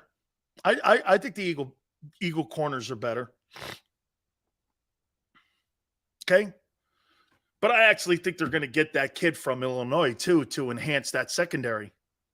By the way, I'm going to tell you again, you get CJ and you add him to the safety position again, you're kind of back in the game again. But right now, that secondary, you got a giant hole in the middle of a defense that struggled with quarterbacks the entire year. Like I told you, from the Matt Ryan game on, everybody was 70%, and now you're going to sit there with no safety play. No, Maddox isn't gone. He's there. That's right. You're right. Thank you, Joseph. I did forget Maddox. Thank you, T. Maddox is a good player. I like Maddox. I do. I like him. You get Maddox back there. Maddox, Blankenship, Bradbury, Slay. And if you get Gardner-Johnson, you got everybody intact. Your linebacking core is what's going to hurt you. And the old age in the D-line. Like Yale said, last year, the big thing that they had. Now, look, I do think Milton Williams got to be a factor, too. He's got to take the role of Sue and Joseph. Actually, I'd like to see Milton Williams beat out Fletcher Cox because then I can get off that $10 million stupid contract. Better yet, if I could get Jalen Carter, that would be a godsend. Matt is still barking, and people are barking about a failed number one pick in Derek Barnett. Dude, I want to actually have a guy on the field that will have more tackles than penalties. Try that. That might go further when you're talking about Derek Barnett. He may make 2 tackles, but he'll have 5 penalties. I can't trust him, nor do I think he's really that good. JB goes, Sills, Carter's off the field issues scares me. JB, what they did today was he pleaded no contest, and he had to post $1,000 bail, and he's on. What's the exact?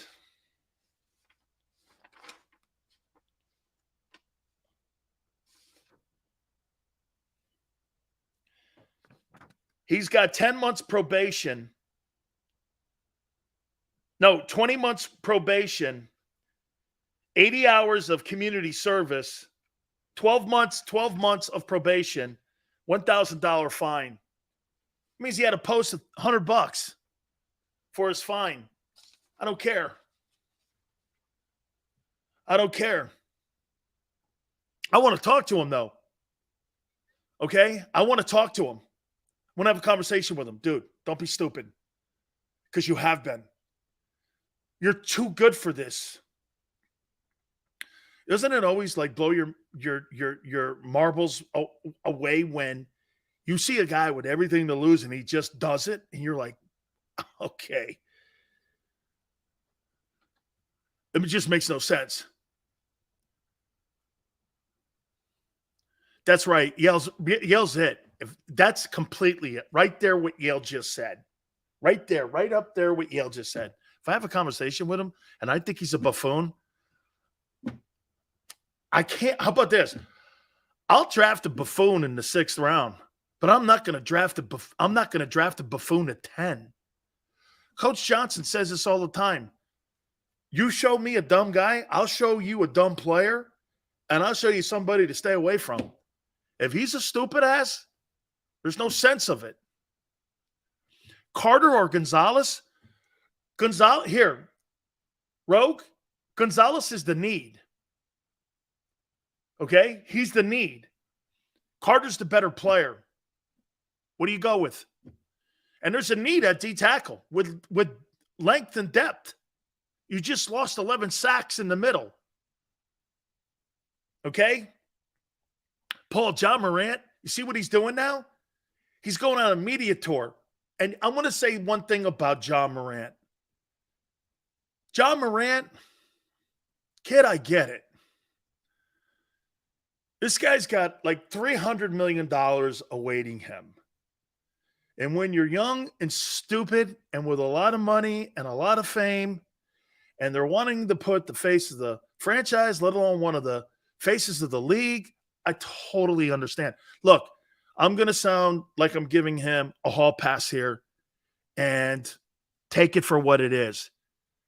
I get it. He flashed a gun. It's completely stupid. His agents are telling him, you're going to shit can an opportunity at making a max deal because you won't be named first or second team All NBA. That's how you get those max deals in that league. You're going to throw all of that away because you were on Instagram flashing a pistol? Really? That's worth it? I get it. I totally get it. I understand it. He's now making these media tours and he's apologizing, rightfully so. I'm going to give the kid a hall pass. I know, dude. Ugh. Yale, I'm with you.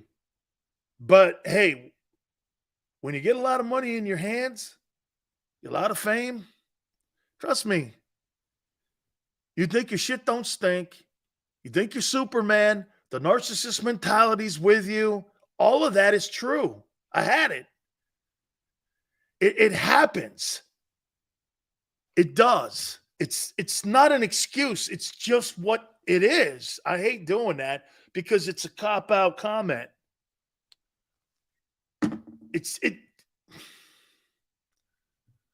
And look, I'm going to put this out there too. Here's a kid that has a chance to be an impact in the African-American community. I want to build up as many role models as I possibly can because it's important. Like Lamar Jackson. The first time a kid does something, you should not expel him or should not condemn. You should condemn it, but let's not go overboard on this. It's a harsh lesson. Let's hope the kid can be a positive force. I'm trying to build as many role models as I can for everybody. Okay? I'm not going to. Okay? It's an awful look. Thank God no one's hurt.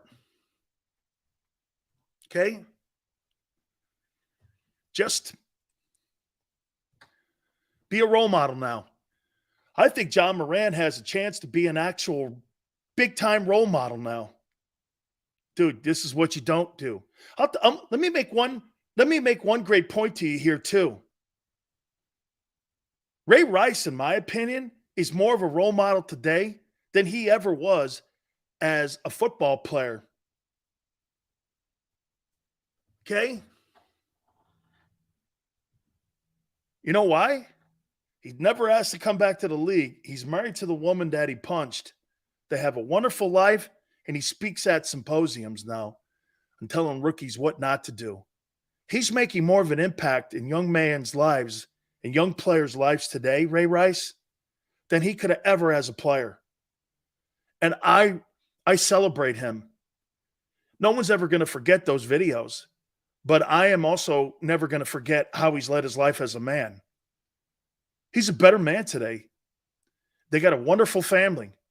He's a role model in Baltimore. People can come from the ashes. I know what he did, Yale. We all know. We saw it. Have you seen what he's done the last 15 years? Doesn't erase anything. But it tells you kind of more of what the man really is. I'm saying mistakes happen. We all make them. Okay, let's go. Okay, so here's your defense. And then we'll get over to the offense.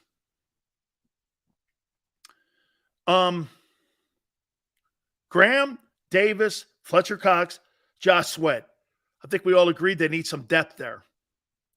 Linebackers, Sean Bradley, Nakobe Dean, Hassan Reddick. I think they need some work there. Dean's still an unknown, and they need another player. And like Tone said, you don't have four backers today that most teams are in a 34, okay, because most teams are passing teams. He's right. Okay? But that's not a position that the organization has ever really taken seriously.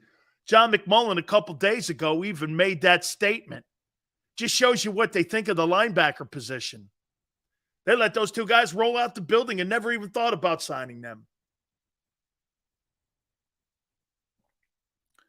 The secondary, if they get CJ back, CJ, Maddox, Bradbury, Slay. It's the best secondary. It'd be the best secondary. And I'll tell you what, I'll make a point to you. I may have to put an addendum on that thing about the playoffs. If they get that secondary back intact like that, boy, I'll tell you, that would be a grand slam for Howie Roseman. Let's go over here on the defensive side, or the offensive side. Okay? Blankenship, too. Thank you, Real. Jalen Hurts, a quarterback. Rashad Penny. And Boston. A.J. Brown. Devontae Smith. I think they're going to replace Quez Watkins at the 3. Here. Would you try to sign Adam Thielen for that position? Would that be a guy? I'll tell you what, you know that guy Braxton Berrios that just signed? Where did he go? Did he go to the Dolphins? Did Braxton Berrios just get signed by the Dolphins? I thought he stayed in the AFC East. I could have swore he stayed in the AFC East. I would have liked him at that 3-hole. You had A.J. Brown, Devontae Smith, and Braxton Berrios there as your 3 wideouts. Affordable. He's a good player. Plus, you could play him on special teams. Okay? So that would have been something. Adam Thielen, I probably think he's going to probably want to look at number 2 money. You know? Here's the tight end is one of my favorites. And Goddard. Jordan Mailata, I think, is going to have a better year this year. Landon Dickerson, I thought he played great last year. Jason Kelce was fabulous last year. Josh Sills is who your right guard is right now on the depth chart. Okay? $10 million a year for Thielen? Man, that's rich for me for the third dude. The third dude on the Eagles right now makes $1 million. You want to pay him 9 times that much? Man. Lane Johnson, excellent. You're probably going to put Juergens there. Okay? You're probably going to put Juergens there. So, quarterback, A. Running back, they don't care. Wide receiving core, upgrade to 3. Outside of that, you got 2 1s. Tight ends, an A. Your tackle position's spectacular. You know, the 2 most important positions in your O-line are spectacular. Your 2 tackles in your center. I mean, seriously, there's not a team in the league that's got 2 better tackles in center combination than what Philadelphia has. Now, all that being said, they better be, because you're paying $15 million for Kelce.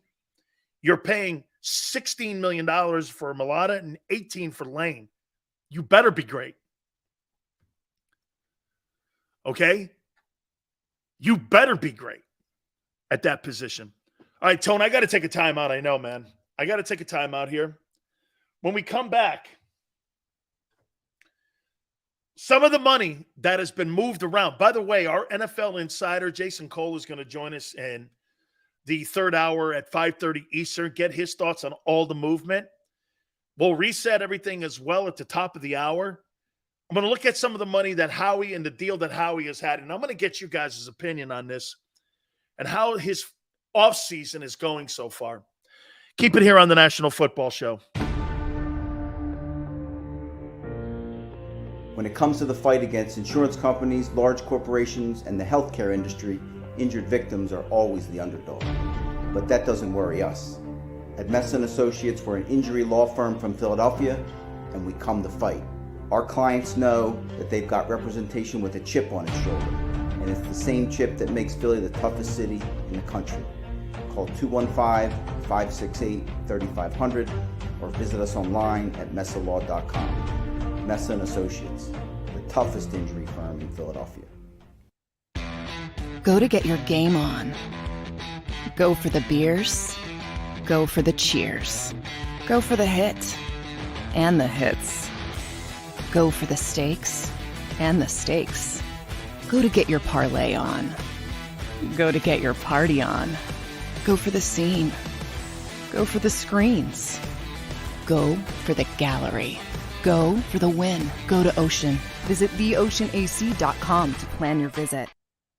Hi everybody, my name's Jason Lombardi. I'm an inspector at DryTech. At DryTech we offer 3 major services, the first one being basement waterproofing. The second service we offer is foundation and structural repairs. And then the third service that we offer is mold remediation. If you feel you are having a waterproofing issue, give DryTech a call or check us out online.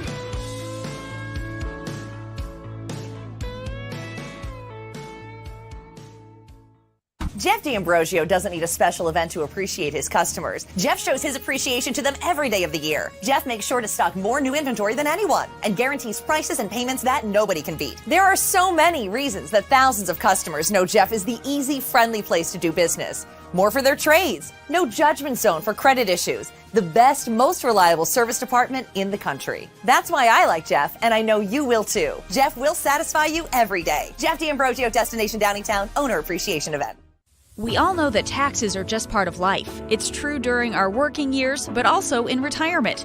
But what you might not know is up to 85% of your Social Security benefits might be taxed. Our team at Thrive Financial has helped retire thousands of people across the Delaware Valley by asking questions they never knew they needed to ask, including how their Social Security benefits might be taxed. It's time to be proactive on taxes. Get your Thrive Retirement Tax Playbook today. Plan your day with confidence. Keep the umbrellas on hand. With Action News and AccuWeather. Numerous tornadoes. Your go-to team when severe weather strikes. The water is still rising. Keeping you prepared wherever you watch. Action News and AccuWeather, the team you trust.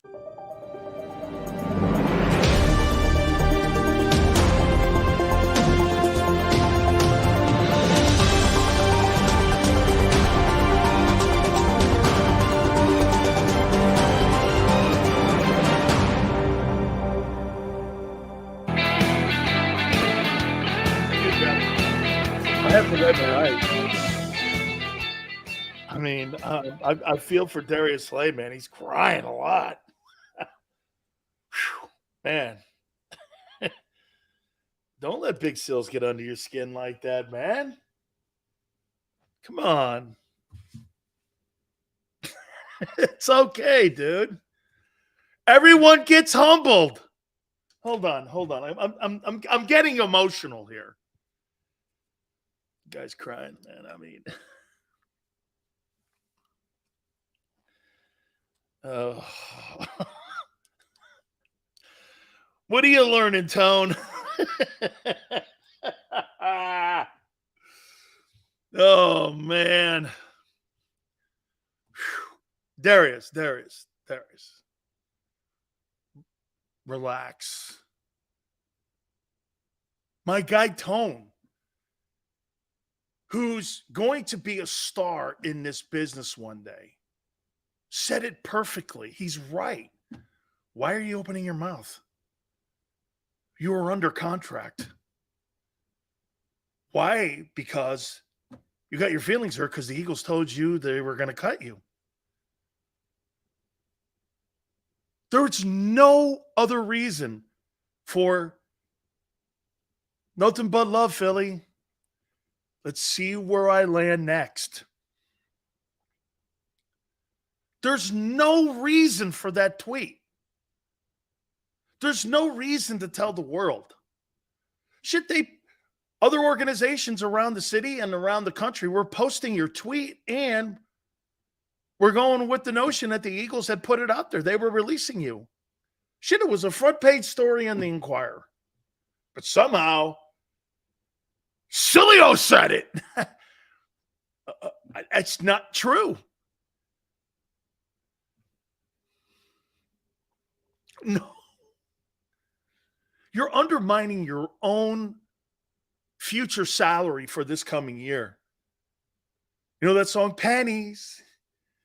Pennies, I got pennies. Dude, you went from dollar bills to like the penny slots. Like, instead of being like on Vegas in the Strip, you're like in Henderson now. You're at the big wheel in Henderson. You know, way out there in Henderson. You're not even on the Strip anymore. You're in Henderson. They got nickel slots.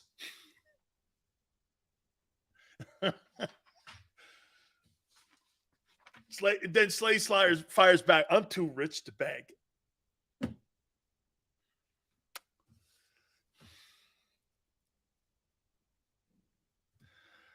Too easy. Angelo's right. Too easy. Hey, Angelo's right. Angelo's been giving me a lesson Okay? It's too easy, Angelo. I know you watch too. It's too easy. This is easier than I thought.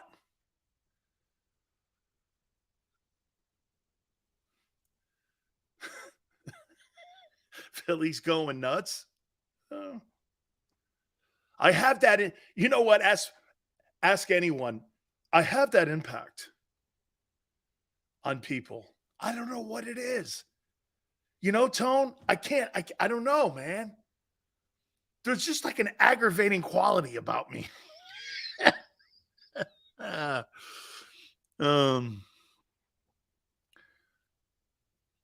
are we feeling now, Big Sills? It's getting better. Getting better. Okay? Getting better. Sills could be settling with banana pudding. Hey, Yacht.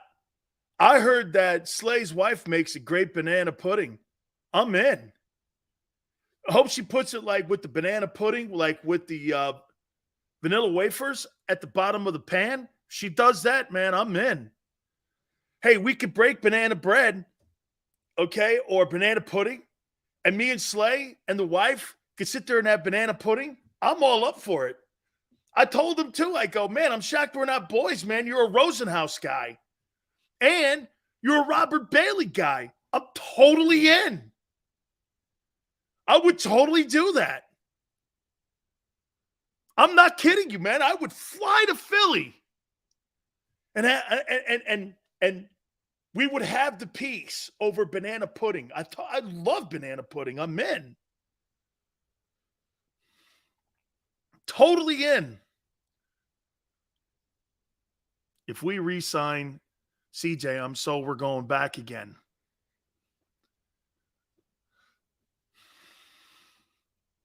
Oh my God, Brian, I have no hard feelings. Okay?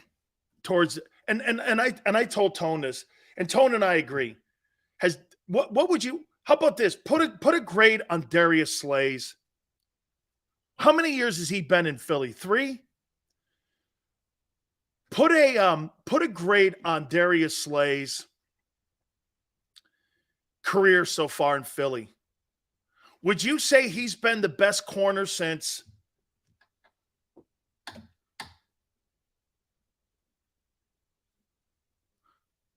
who's been the best corner in the last 20 years in Philly? Who's been the best corner in Philly in the last 20 years? Would you guys say? If you had to put a guy up there and you went, this guy's the best corner we've had here. Okay? Okay. Asante Samuel? Is that fair? Asante Samuel? Maybe Lito Shepherd? By the way, Yale, I love his personality. And I love that he plays the game. He gets it. Lito and Asante Samuel. Okay? Rank Slay in that conversation there. Okay? Rank him. Rank those 3 guys. Darius Slay, Lito Shepherd, Asante Samuel. Rank those 3 guys. How would you put those 3 together? I'll give you mine.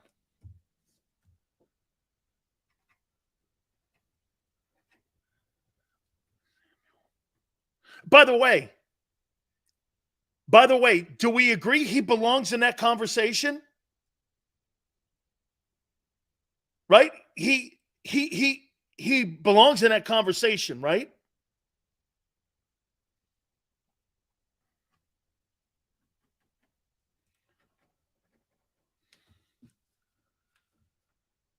Last 20 years, not going back to Eric Allen. Let's do last 15 years. Okay, let's do last 15. Okay. Slay, Bradbury, Sheldon Brown. Yeah, Vincent left in 02. Let's do the last 15 years. Slay, Samuel, then the rest.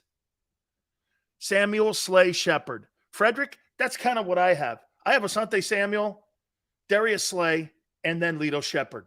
Those would be my 3 guys. Okay? And I think those three guys, and I think Darius Slay belongs in that conversation. Yeah.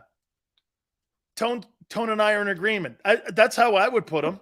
And if you're in Lito Shepherd and Asante Samuel's category, and I think those guys were very productive in Philadelphia, he's had a great career. His 3 years have been very good. What happens to a player like Darius Slay happens to everyone. And by the way, one more time here on this.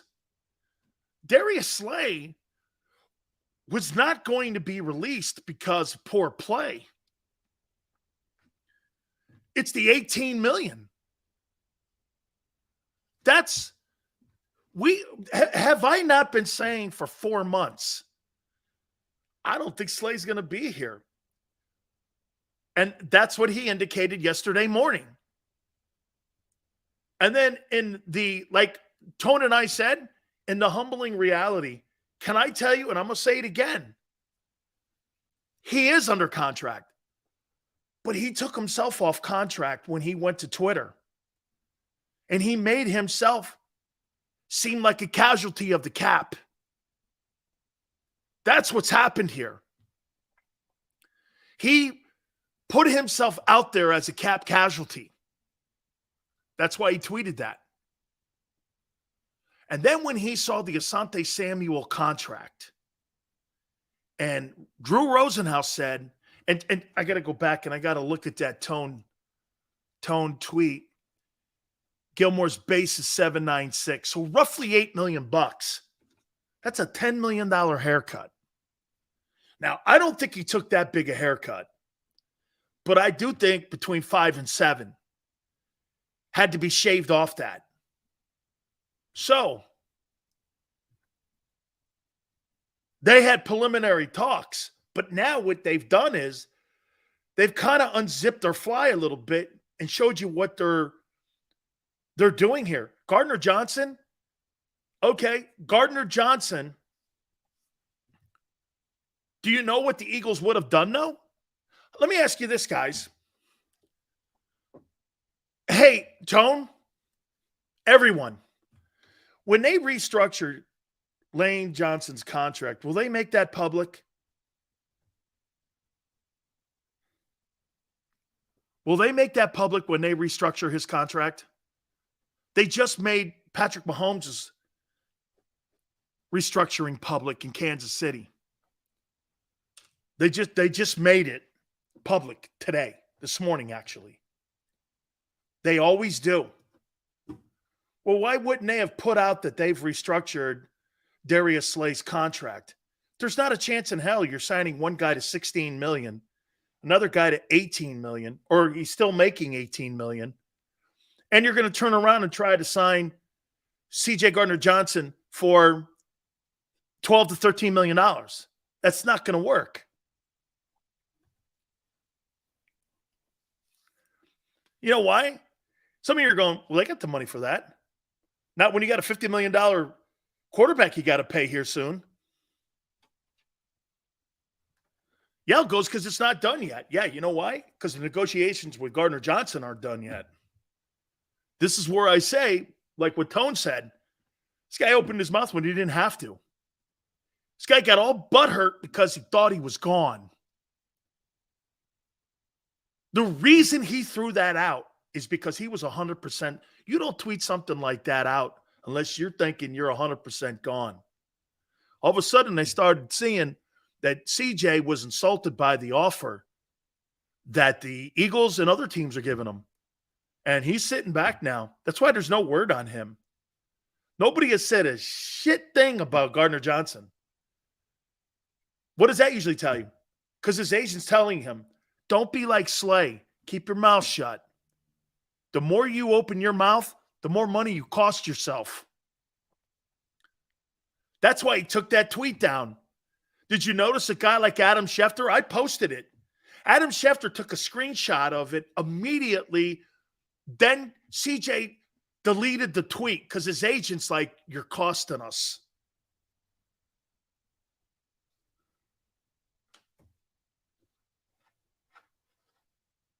Let's take a timeout. My friend Jason Cole will join us at 5:30. We're going to go all around the NFL and talk NFL news with all these moves and all the money that's being put out there, especially the Lamar Jackson deal. That thing is baffling. Does Baltimore like him or not? And how much does that affect Jalen? We'll do all that next hour 3. Keep it here on the National Football Show. When it comes to the fight against insurance companies, large corporations, and the healthcare industry, injured victims are always the underdog. But that doesn't worry us. At Messon Associates, we're an injury law firm from Philadelphia, and we come to fight. Our clients know that they've got representation with a chip on its shoulder, and it's the same chip that makes Philly the toughest city in the country. Call 215-568-3500 or visit us online at messalaw.com. Messon Associates, the toughest injury firm in Philadelphia. Go to get your game on. Go for the beers. Go for the cheers. Go for the hit and the hits. Go for the stakes and the stakes. Go to get your parlay on. Go to get your party on. Go for the scene. Go for the screens. Go for the gallery. Go for the win. Go to Ocean. Visit theoceanac.com to plan your visit. Hi everybody, my name's Jason Lombardi. I'm an inspector at DryTech. At DryTech we offer 3 major services. The first one being basement waterproofing. The second service we offer is foundation and structural repairs. And then the third service that we offer is mold remediation. If you feel you are having a waterproofing issue, give DryTech a call or check us out online.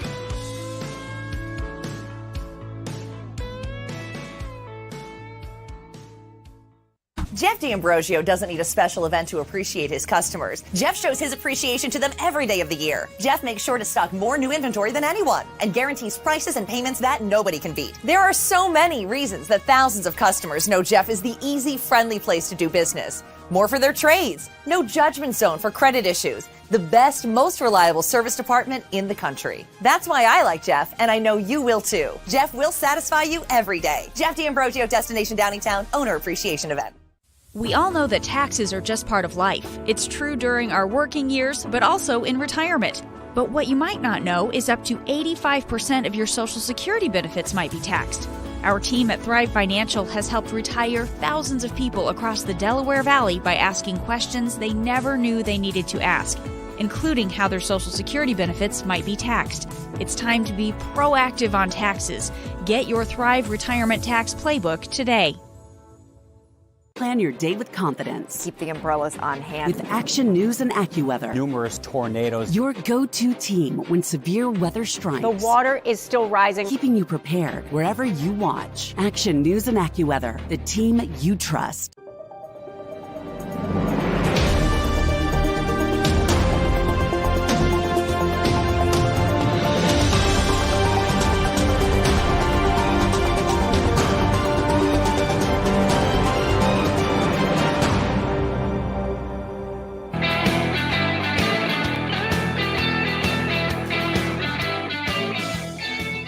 I feel like doing this. What's that Charlie Sheen line? Winning!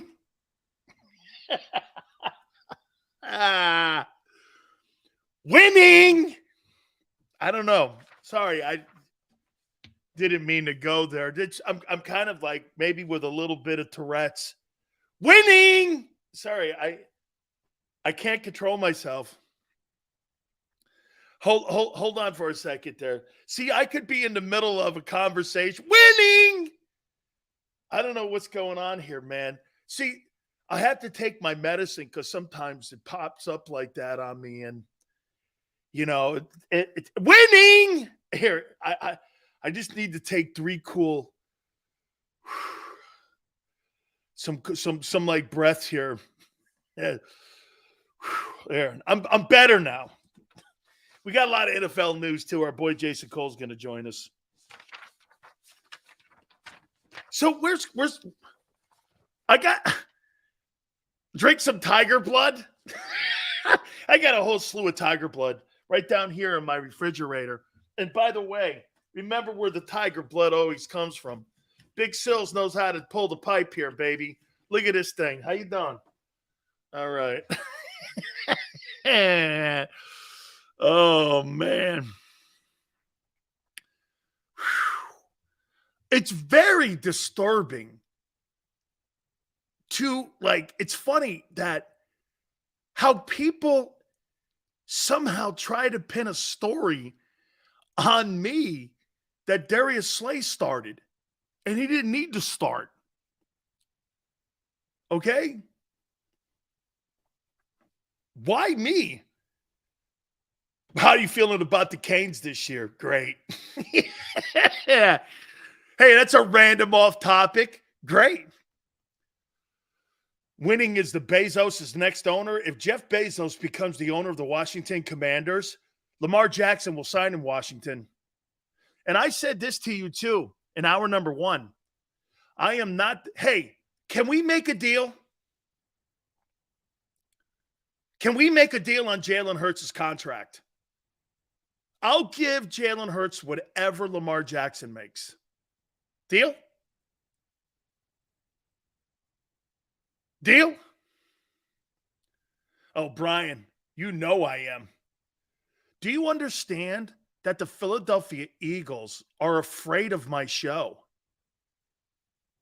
Bob Lang, PR guy, I've known him since San Francisco. Holy cow. Not him. He gets massive ratings, and he don't really give a shit. It's true. I had monster ratings in Tampa. Bucks told them either he or I go, and I had 10 shares in Morning Drive by myself.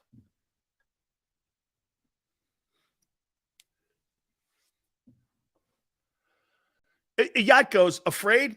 And he goes, and he's laughing. He goes, yeah, you know why? Because people are afraid of the truth, dude. What, do you think the Philadelphia Eagle organization tells the local media the truth? I find out more about your football team when they go to the combines, the draft, the combines and the draft, more so in the playoffs, more so than I do throughout the entire year. I mean, I've never seen a city cover a football team with so little information. I didn't know Jalen was that hurt. We kind of assumed it until he told Peter King. Nobody in Philadelphia thought he was hurt that bad until Peter. He goes, Peter, I couldn't raise my arm. No one had reported that. This is how they believe in Philly. The Eagles believe in giving the local media guys crumbs. And they give the filet mignon and the steaks and the lobsters to the national guys. They're more concerned about the national perception than they are about the local perception. Because they, you know what? You're like wrestling fans to them. You're like GT. You only, you see what you want to hear. And they know that, and they take advantage of that. Oh, by the way, ticket prices up again? Boom. You think Jeffrey Lurie's paying for Jalen Hurts' increases and these guys getting bigger money? Were you under some impression the owner of the Eagles was going to pay for Hurts' contract? You are. Tickets up again. One of the biggest increases in the last 7 years has been in Philadelphia on ticket prices. Did you actually think the owner in the league was going to pay for Hurts' contract? Oh, yeah, okay. Oh, we got to pay Hurts. And let's raise mid-level. Let's raise it $8,000. Yeah. Let's raise the upper bowl, too, because that's where the most of the fans hang out. Lower bowl, too. They raised everything. Yeah, like they were paying for Hurts' contract. Hate to peel the onion back on you, but you're paying. They're not. I do like the Kelly Green, John. I do love the Kelly Greens coming back. That's going to be a great look. Okay? Let's get that. Let's get that Kelly Green out. I love that Kelly Green. Okay, I do, man. Have to pay for AJ's contract. Yeah. You know who's – wait. You understand who's paying for AJ's contract? The lower bowl. You know who's paying for Jalen Hurts' contract? The upper section, because there's more of them seats. You know. They've already got the whole stadium mapped out. GT and Maniac and everybody, you guys are going to pay for the new contract we just gave Jason Kelsey. Oh, you think the owner's paying? The owner's pocketing that TV money. Come on, man. Reminds me of Jerome with the Kelly Green. It sure does, man. Shout out. Niners, Niners, you guys got one of my favorite uniforms. You know, hey, Niners, one of the things I was talking to my wife about, I'm so old. I've played in stadiums that don't exist anymore. Tampa Stadium, the Vet. I think RFK is still standing, is it not? Is RFK still standing? I think RFK is still standing, but they don't play there any longer. The Orange Bowl I played in, like Tampa Stadium, the Orange Bowl, the Vet.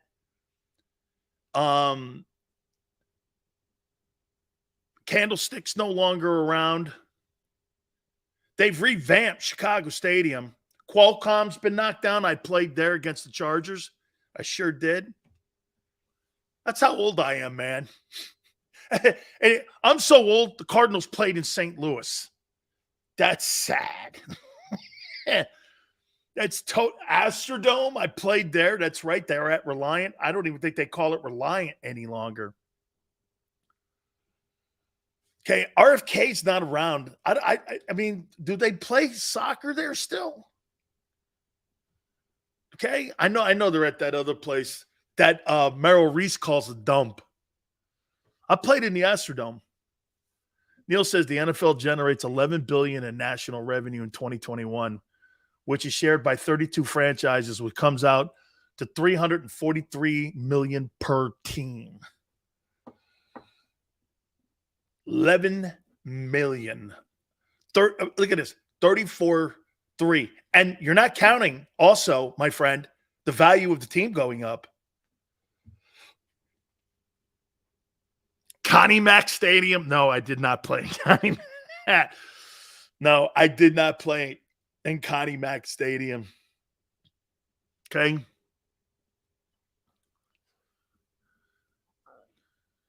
Yo, Casby.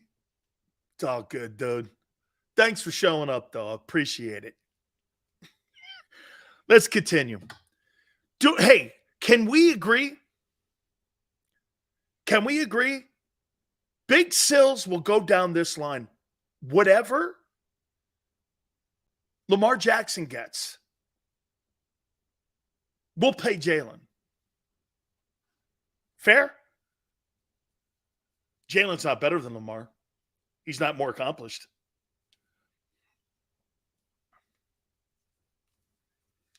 Is that fair? Okay. And by the way, I think he's getting 50. Ben says no. So Ben doesn't want Jalen to get 50. Okay? So, Ben, you think he's, yeah, but that's not how this is going to work. That's not how this is going to work. Because you can't, I would even do this. You can't do this. And I think we'll all agree. You can't do this for Hertz. Pay Kyler Murray 46.1. Turn around and give Lamar Jackson $52 million or $51 million. And then look at Hertz and go, hey, here's $38 million. Man, that is such a kick in the nuts. That I'm not happening. And by the way, 40 to 45, I think you're still floating around the insult area. You can't look at, hey, I would rather have Jalen Hurts than Kyler Murray. And that guy's at 46-1. And if this other guy gets 51, I don't know. Somewhere in there, I'll be all right with 48. 47, I think you're not insulting anybody in that room. If you're between 46 and – no, I want it more than the guy in Arizona. 46.5 to 48 million, I could live with not insulting the kid. Okay? Without insulting him. Okay, because again, I think the lower, do you guys agree?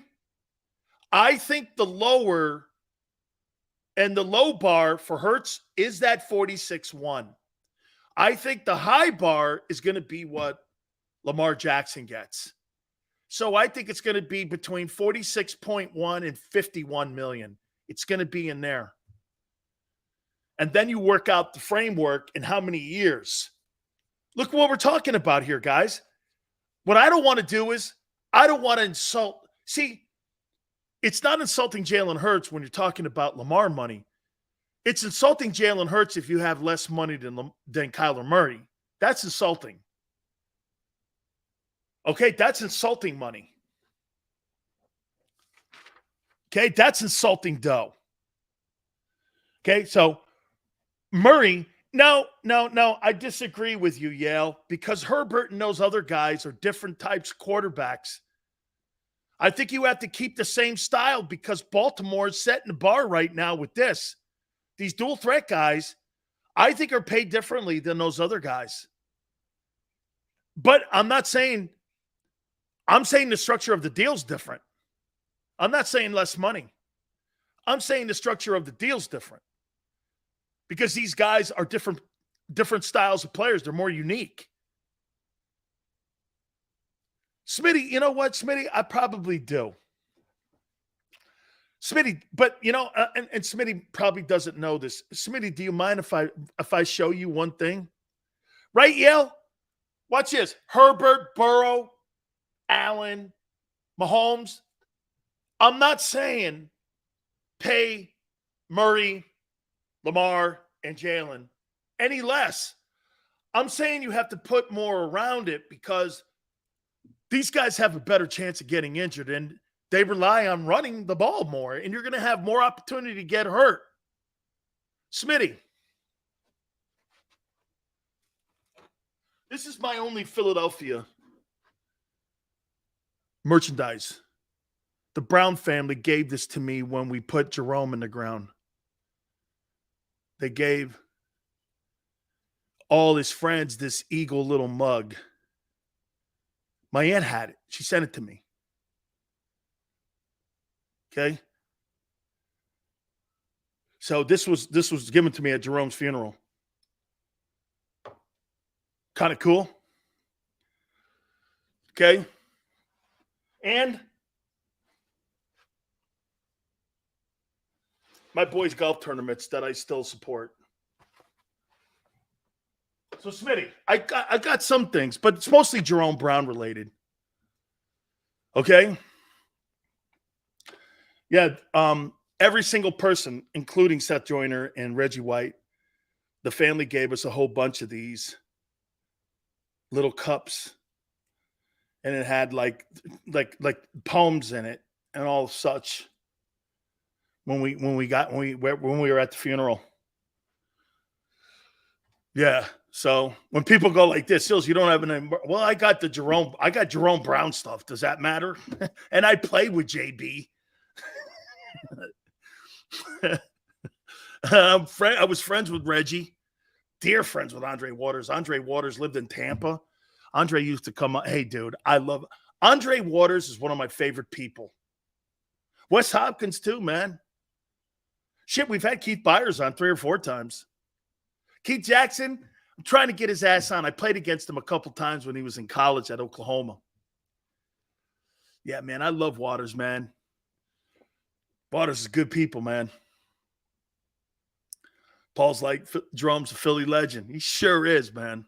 That's why when I look at Jalen Carter and I go like this, Sills, man, his character, and I'm like, yeah, well, funny, my wife brings this up a lot, and my aunt did too. Jerome was in a speeding accident, and she's right, and she's right. His nephew was killed because of his reckless driving. And Jalen Carter was in a situation where not directly, but indirectly involved in a person losing their life. My wife goes, "Did you not think people were going to bring up Augusta?" And I almost started crying. And it is different. I get it. It is. Jerome was buying the car. He gassed it to get into the next lane, went down into it was a whole different story. It wasn't drag racing. It was not drag racing. I saw where he died. It was nothing to do with drag racing. Did he? Yes.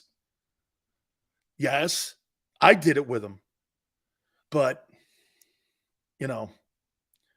yeah. That's why I have empathy for people who make mistakes when they're younger. That's why this kid Carter, I got empathy for him. But again, Jerome was not stupid. See, like Yale said, I got to have a conversation with his ass. Because if he's a dummy and he's a dumb kid, then I'm going to move on from that. I don't want dumb on my team. I don't want dumb and a bad dude. You know what I mean? I don't want dumb and a bad dude. Okay? You make a mistake. That's one thing.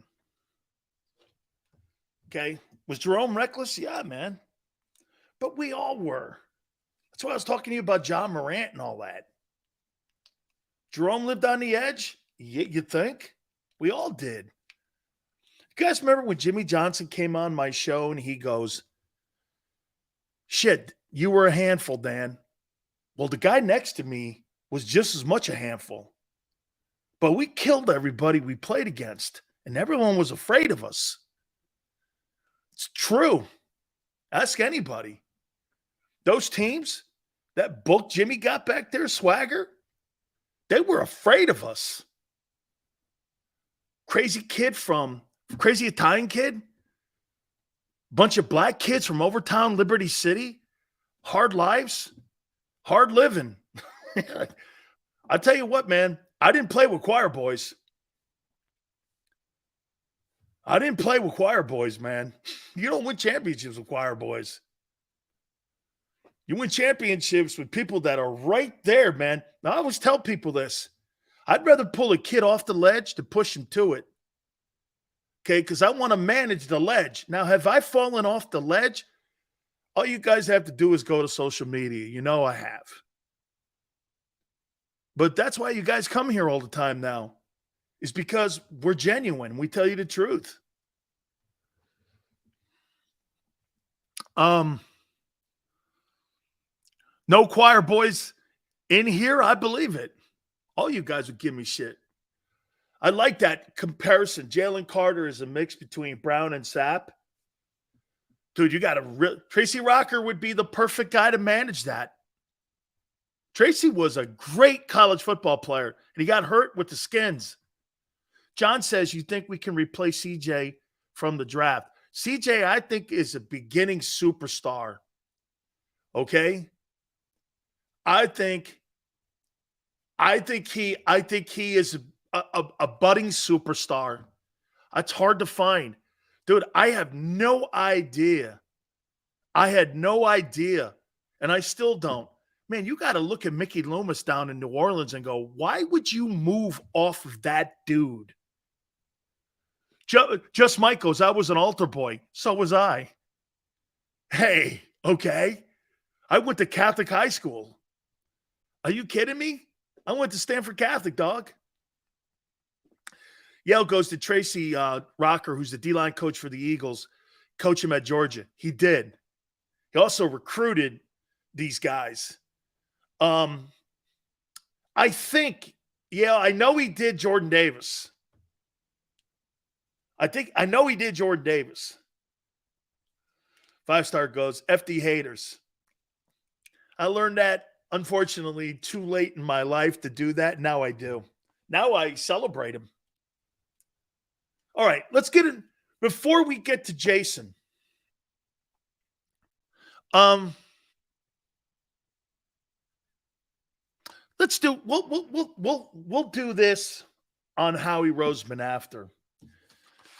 Man, free agency has just been incredible.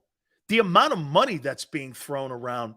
Let me go to my friend Jason Cole, Pro Football Hall of Fame voter.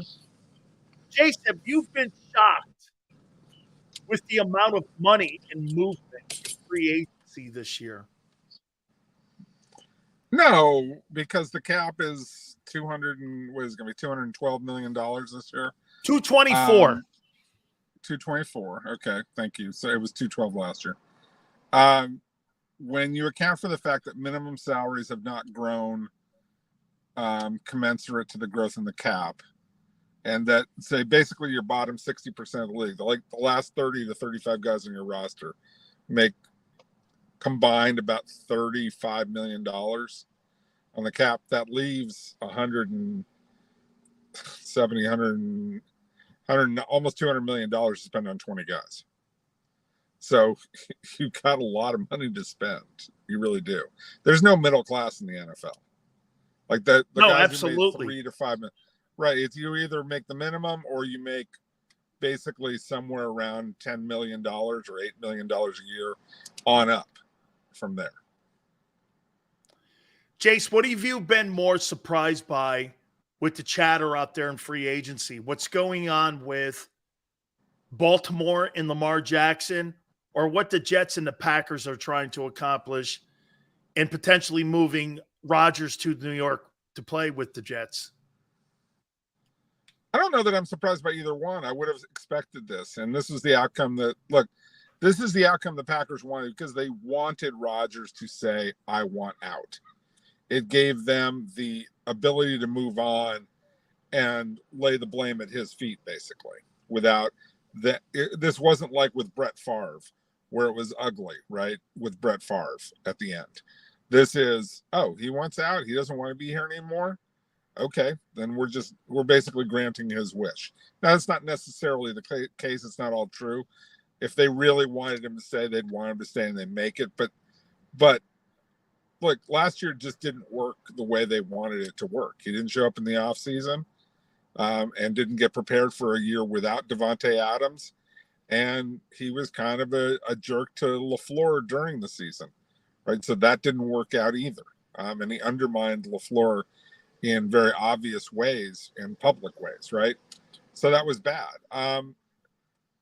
Again, with Lamar Jackson, like all you have to do is process of elimination. And I thought that at best he was going to have maybe 2 or 3 teams that were interested in him. And maybe somebody will still emerge. You know, like Washington needs a quarterback really badly.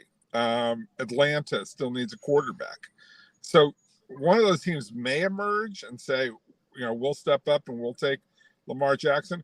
But I wasn't expecting it to be 4, 5, 6 teams because there just aren't that many teams that are going to be that need quarterbacks that bad. It's just not the case.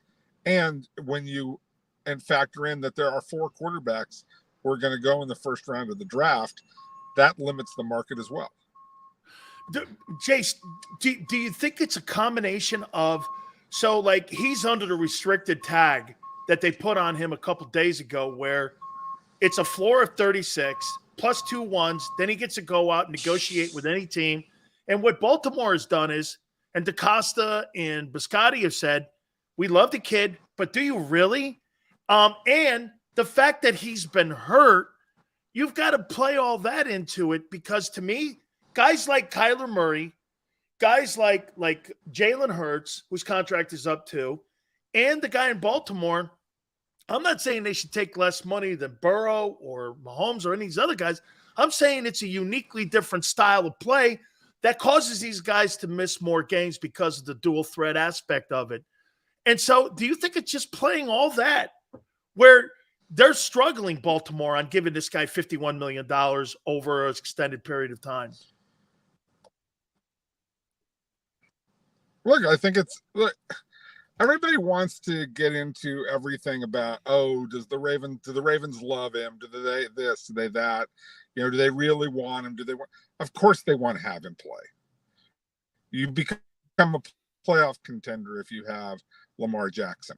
The question is, are you going to be a Super Bowl contender? And that's a little dicier. But even then, he makes you a competitive team right off the bat. He makes you a contender right off the bat. The downside is exactly what you said, which is that running quarterbacks in the history of this league simply do not survive, or they have to change. Cam Newton is 6'5". He's about a 250-pound man, big and strong. His first 8 seasons in the game, or first 9 in the game, I think he rushed 100 times or more this season. 8 of those 9. And then 2 years later, he comes back with that season. He was done after 9 years. He done after 9 years of his career. Michael Vick never played. Never. Only. Yeah, let's see if we can reconnect here with Jason here. We're having a little trouble again. Let's see if we can reconnect with him here. And to me, that's right. Tony Dungy was on a couple weeks ago, and Tony said this exact thing.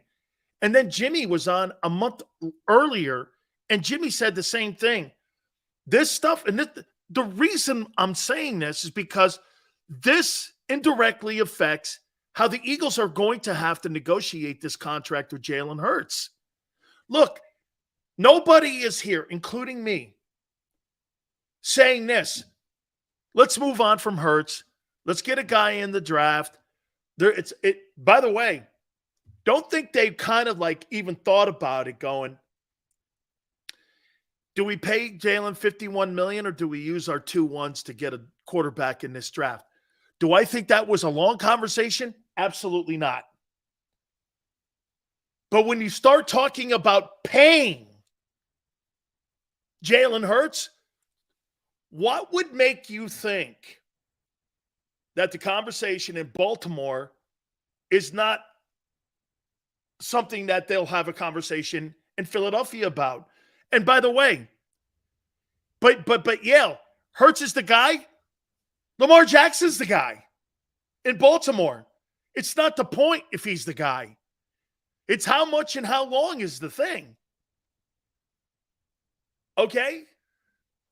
And to Jason's point, I was just saying, Jason, it's not whether you want to pay Lamar Jackson the money or potentially this year Jalen. It's how much and how long is the main issue here. In Baltimore, Lamar's the guy. They want him, like you said. Philly wants Hertz. But again, it's got to be a reasonable conversation here to go like this. Okay, for how much and how long, right? It has to be a reasonable conversation that way for how much long. All right, there's no question about it. But the part of it is where the contracts become.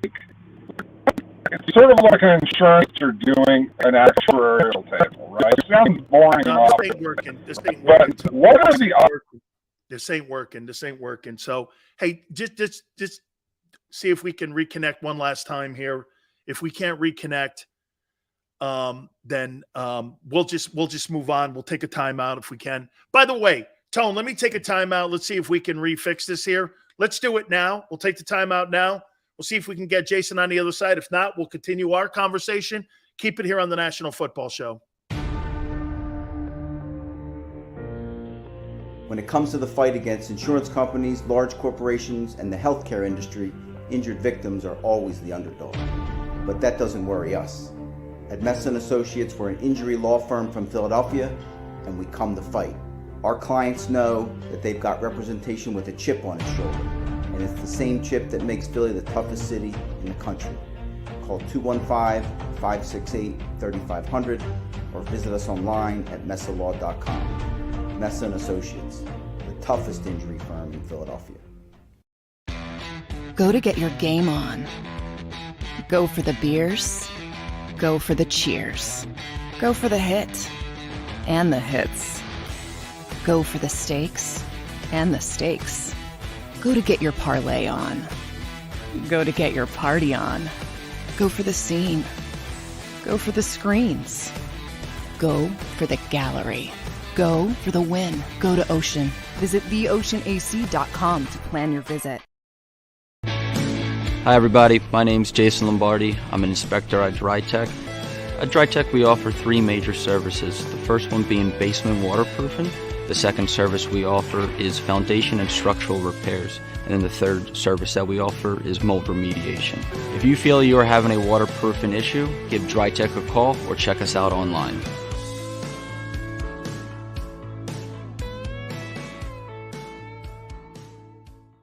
Jeff D'Ambrosio doesn't need a special event to appreciate his customers. Jeff shows his appreciation to them every day of the year. Jeff makes sure to stock more new inventory than anyone and guarantees prices and payments that nobody can beat. There are so many reasons that thousands of customers know Jeff is the easy, friendly place to do business. More for their trades. No judgment zone for credit issues. The best, most reliable service department in the country. That's why I like Jeff, and I know you will too. Jeff will satisfy you every day. Jeff D'Ambrosio, Destination Downingtown, Owner Appreciation Event.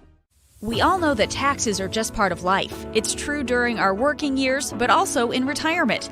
But what you might not know is up to 85% of your Social Security benefits might be taxed. Our team at Thrive Financial has helped retire thousands of people across the Delaware Valley by asking questions they never knew they needed to ask, including how their Social Security benefits might be taxed.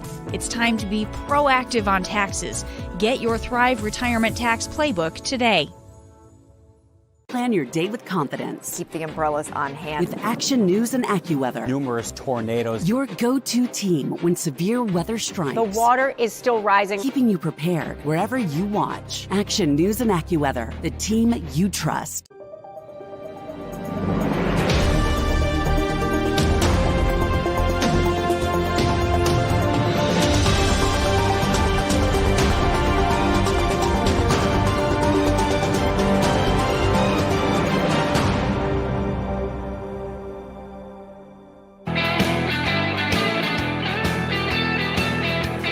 Big Stills National Football Show. Let's see if we can go back to our friend Jason Cole here and get his take on it here and see if we can follow up here with our friend. And Jace, just go back a little bit here and kind of hit on here a little bit on what you were saying about Lamar and Hertz, because, again, it's the style of play that's under debate in Baltimore and maybe will be in Philly. Is that right? Yeah, I mean, look, there's some questions about Lamar and his ability to throw the ball. We've all had that, and especially against better defenses. But there's no question that he makes them better and makes them a playoff contender. You can't debate that, which gives him a lot of value. And if everything ever fell right with Lamar Jackson, I think you can win a title. Now, I think it became harder in the AFC because you got better quarterbacks, and you got to go through a lot of guys. But think of the alternative. You could be trying to chase quarterbacks for forever and not find one. So you got a guy who can make you competitive, make you a playoff team. You take your shot with that guy. The question is, how long does he last? And again, the history is that, like, there's only been like 3 or 4 quarterbacks who've ever run the ball at this rate, who've lasted more than 2 or 3 seasons doing this. And Cam Newton, who's a bigger, stronger man than Lamar Jackson, lasted 8 or 9 seasons basically running this much, and then his body broke down. Lamar Jackson, how long before his body breaks down? And it's already starting to break down. You don't get faster in this league. That's just how it goes. So, you like, if you sign him to a 5-year contract, paying him $45 million a year or $50 million, whatever the number is, it's most likely he will not play out that contract at this point. And are you willing to do that if you're Baltimore?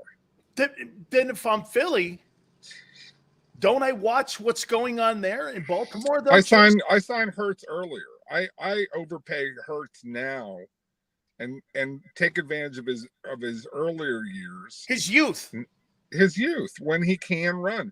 You basically want to pay a guy like Hertz for the first 7 years. Right? And you've got 3 so far, right? And he played really well.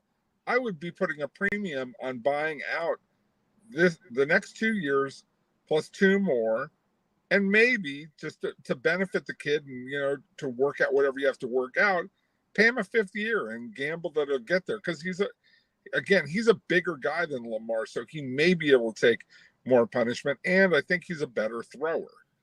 But I'm not waiting on Jalen Hurts for 2 more years and then buying him after 5 years. That just doesn't make a whole lot of sense to me. That's Jace. I never thought of front ending it instead of back ending it. Gamble on the beginning because we know what the end is. I mean, why do I want to get into a position, right? Where I also may have to move off the guy on an or on a $55 million deal when the guy's broken down. So you're saying this, hey, next 2 years, go 55, 50, 45, 38, whatever it costs. I mean, look, there's a lot of ways to divide up the numbers, all right? But get the kid paid now in advance when I don't want to say he needs the money, but when he hasn't hit that first big contract, gamble and pay him now. I mean, this is an old Joe Banner trick, and Howie learned this. Pay the guy in advance, and you basically pay him 60 or 70 cents on the dollar of what his true value is over a period of time. That's okay. So I would pay this kid, and I pay him now. Now, I will say this about Jalen Hurts. If a guy is going to make a transition to being a pocket quarterback on a regular basis, Jalen Hurts has a better chance to me than Lamar Jackson because I think that Jalen's a better thrower, but he's still a guy who makes his money with his legs right now. And if you play a quarterback who makes his money with his legs, you're better off paying him early and trying to bank on his first 6, 7, or 8 years than saying, oh, we'll pay him in years 8, 9, 10, 11, and 12. Because you ain't getting to 8 years, 8, 9, 10, 11, and 12 if he's running at the rate that these guys are running. San Francisco, are they the best team in the NFL right now? Well, they don't have a quarterback, so no. Yeah, but Jace, that's funny you say that. Yet in the last 5 years, they've been to the NFC title game 3 times with no quarterback. I mean, well, that's nice, but they're not. That doesn't make them the best team in the league. I mean, I know, like my friend Tone says, who's our producer, you just can't put your name on the test and say you had success. I get that. Look, they are. If you want to say this, are they the deepest roster in the league, especially on defense? Probably. I think that's a fair thing to say about them. Are they really good on offensive line and other positions? Yeah, like they're really balanced. But I don't know who the quarterback is. And until I know who the quarterback is, I don't trust it. And again, I love Brock Purdy and what he did last year. It's an amazing story. And a kid with amazing intelligence for the position, athletic intelligence for the position, and all those things that we've talked about, on and on and on. But his elbow is shot right now. Okay. That's a fact. Trey Lance and Sam Darnold are the quarterbacks. I know that Sam Darnold and I know the same thing is true of Trey Lance. It's hard to predict. Last question for you, Jace. Joe Burrow. What are we looking at in a price tag for Joe Burrow? 55 million, 60 million in Cincinnati?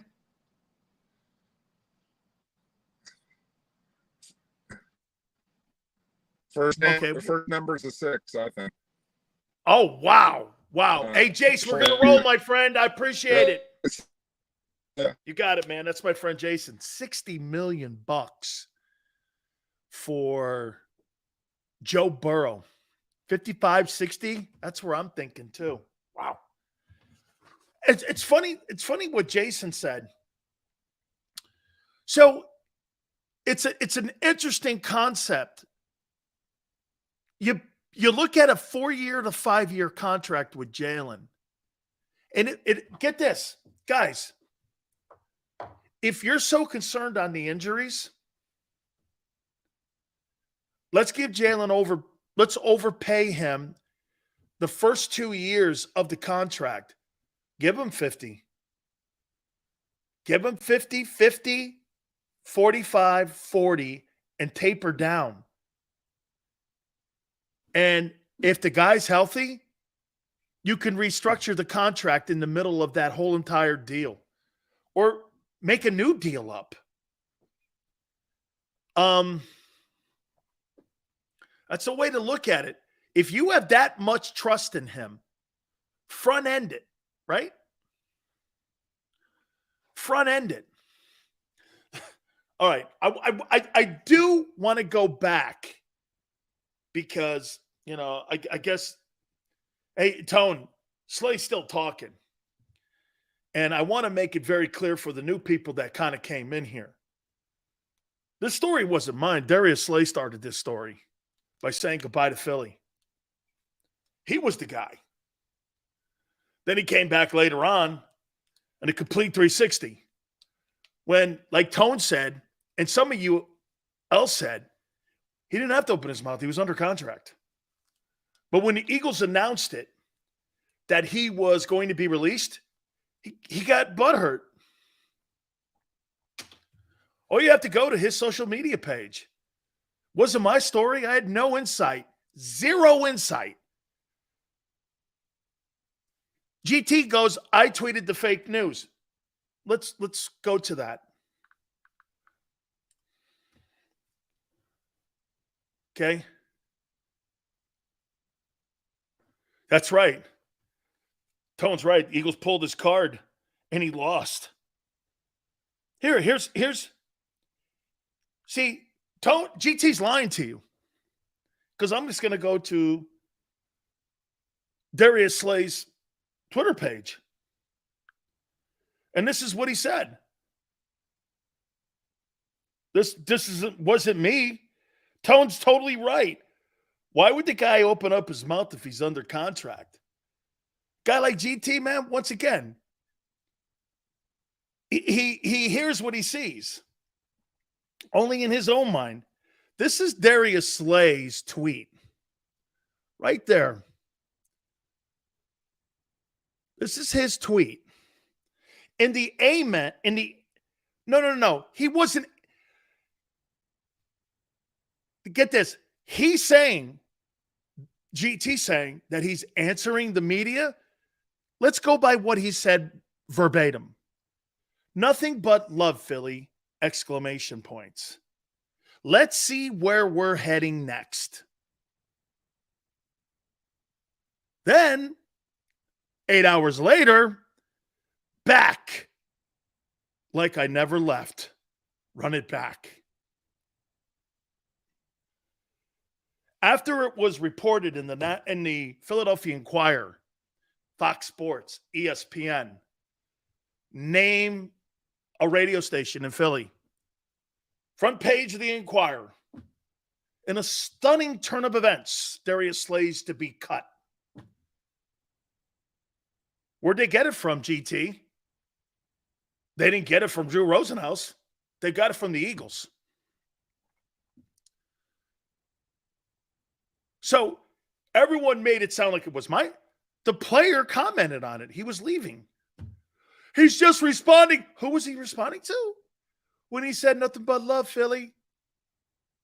Completely bullshit.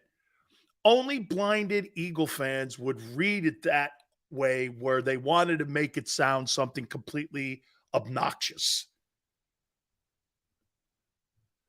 So wait a minute. GT just said Rosenhaus leaked it. Why would Rosenhaus leak that he's going to be released and then the player basically validate it when he's still under contract? How are you helping your agent negotiate with the next team? Remember what I told you guys? When you get fired from a place, the next place is watching you. This wasn't my story. I had zero insight that he was going to be cut. Wait, again, GT said to get the price up. So you thought it was in the best interest for your agent to leak it out that you were going to be cut, and then you validate it? that you were going to be cut.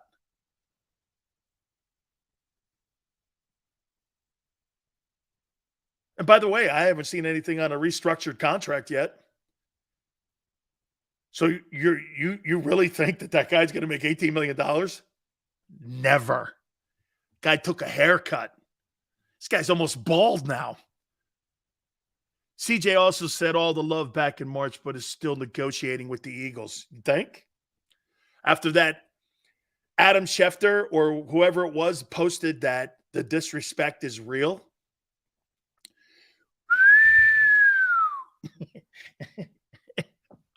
Hey, Tone, this just gets too good here, man. Tone even said it just now, too. Why would Rosenhaus leak that? It hurts his client. You didn't have to leak anything. You were still, like Tone said, under contract. Why would you even open your mouth? Wouldn't you want to keep that behind closed doors? It was the Eagles that let it out that they were going to cut him.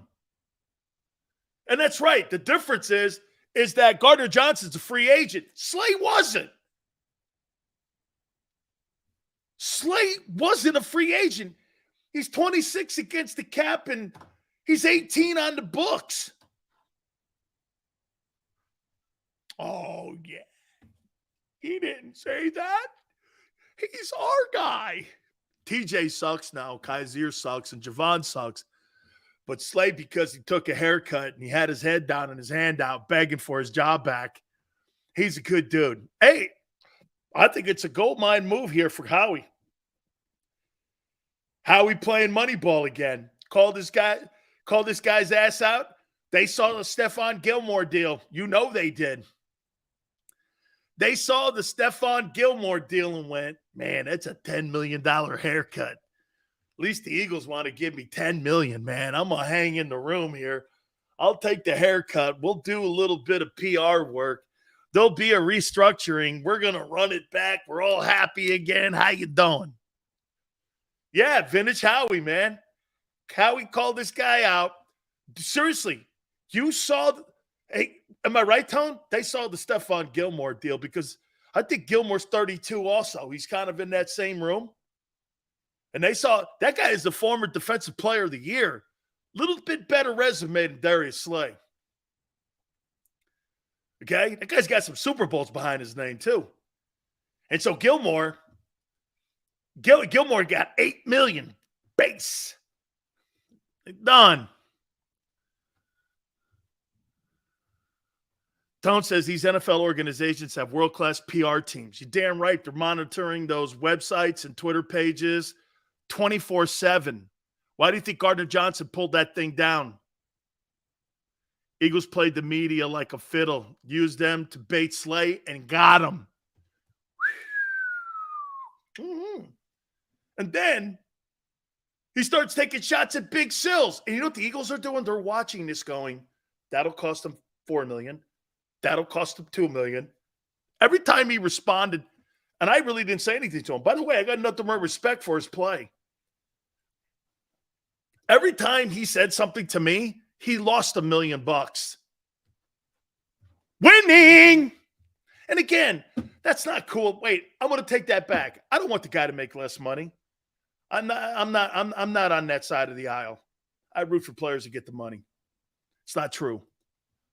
That's not true. No. I that's taking money away from his family. That's not a cool thing, and I apologize for that. No way. Okay, I take that back. Okay, I totally take that back because I don't want – okay. Big Sills, though, did win the day. Woo! Hey, Tone, right? Jeez. Why would the guy open his pie hole and talk to me and hurt himself? Dang. I hope it didn't cost. Oh, I know it cost him between $5 and $7 million. Big Sills, man. I'm on Big Slay. I'm on Big Slay plays Trey. Dude, just keep quiet for a while. So what's up with CJ though? Are we going to find out anytime soon? They'll probably, hey, watch this. The Eagles will probably announce it at like what? Hey, Tone, 6:01 Eastern time. We have just signed now Gardner-Johnson. Oh, guys. Hey, all love, GT. Dude, you are one of our favorites, and all of you are our favorites. Yacht, you guys, every one of you dudes, man. Yeah, even you, Casby. The haters, the lovers, remember something. As long as you show up, that's all I care. Tone, you're awesome. Tone is a spectacular young talent in our business. Xander, thank you. Big Joe, thank you as always. Till tomorrow, man, 3 to 6 Eastern. In a very, very, very, very exciting time in Eagleville. And we live in the globe, like Tone says, of the Howie globe. Turn it upside down, put it back down. Put it upside down, put it back down. We'll see you tomorrow, and we'll see you on the flip side. When it comes to the fight against insurance companies, large corporations, and the healthcare industry, injured victims are always the underdog. But that doesn't worry us. At Messon Associates, we're an injury law firm from Philadelphia, and we come to fight. Our clients know that they've got representation with a chip on its shoulder, and it's the same chip that makes Philly the toughest city in the country. Call 215-568-3500 or visit us online at messalaw.com. Messon Associates, the toughest injury firm in Philadelphia.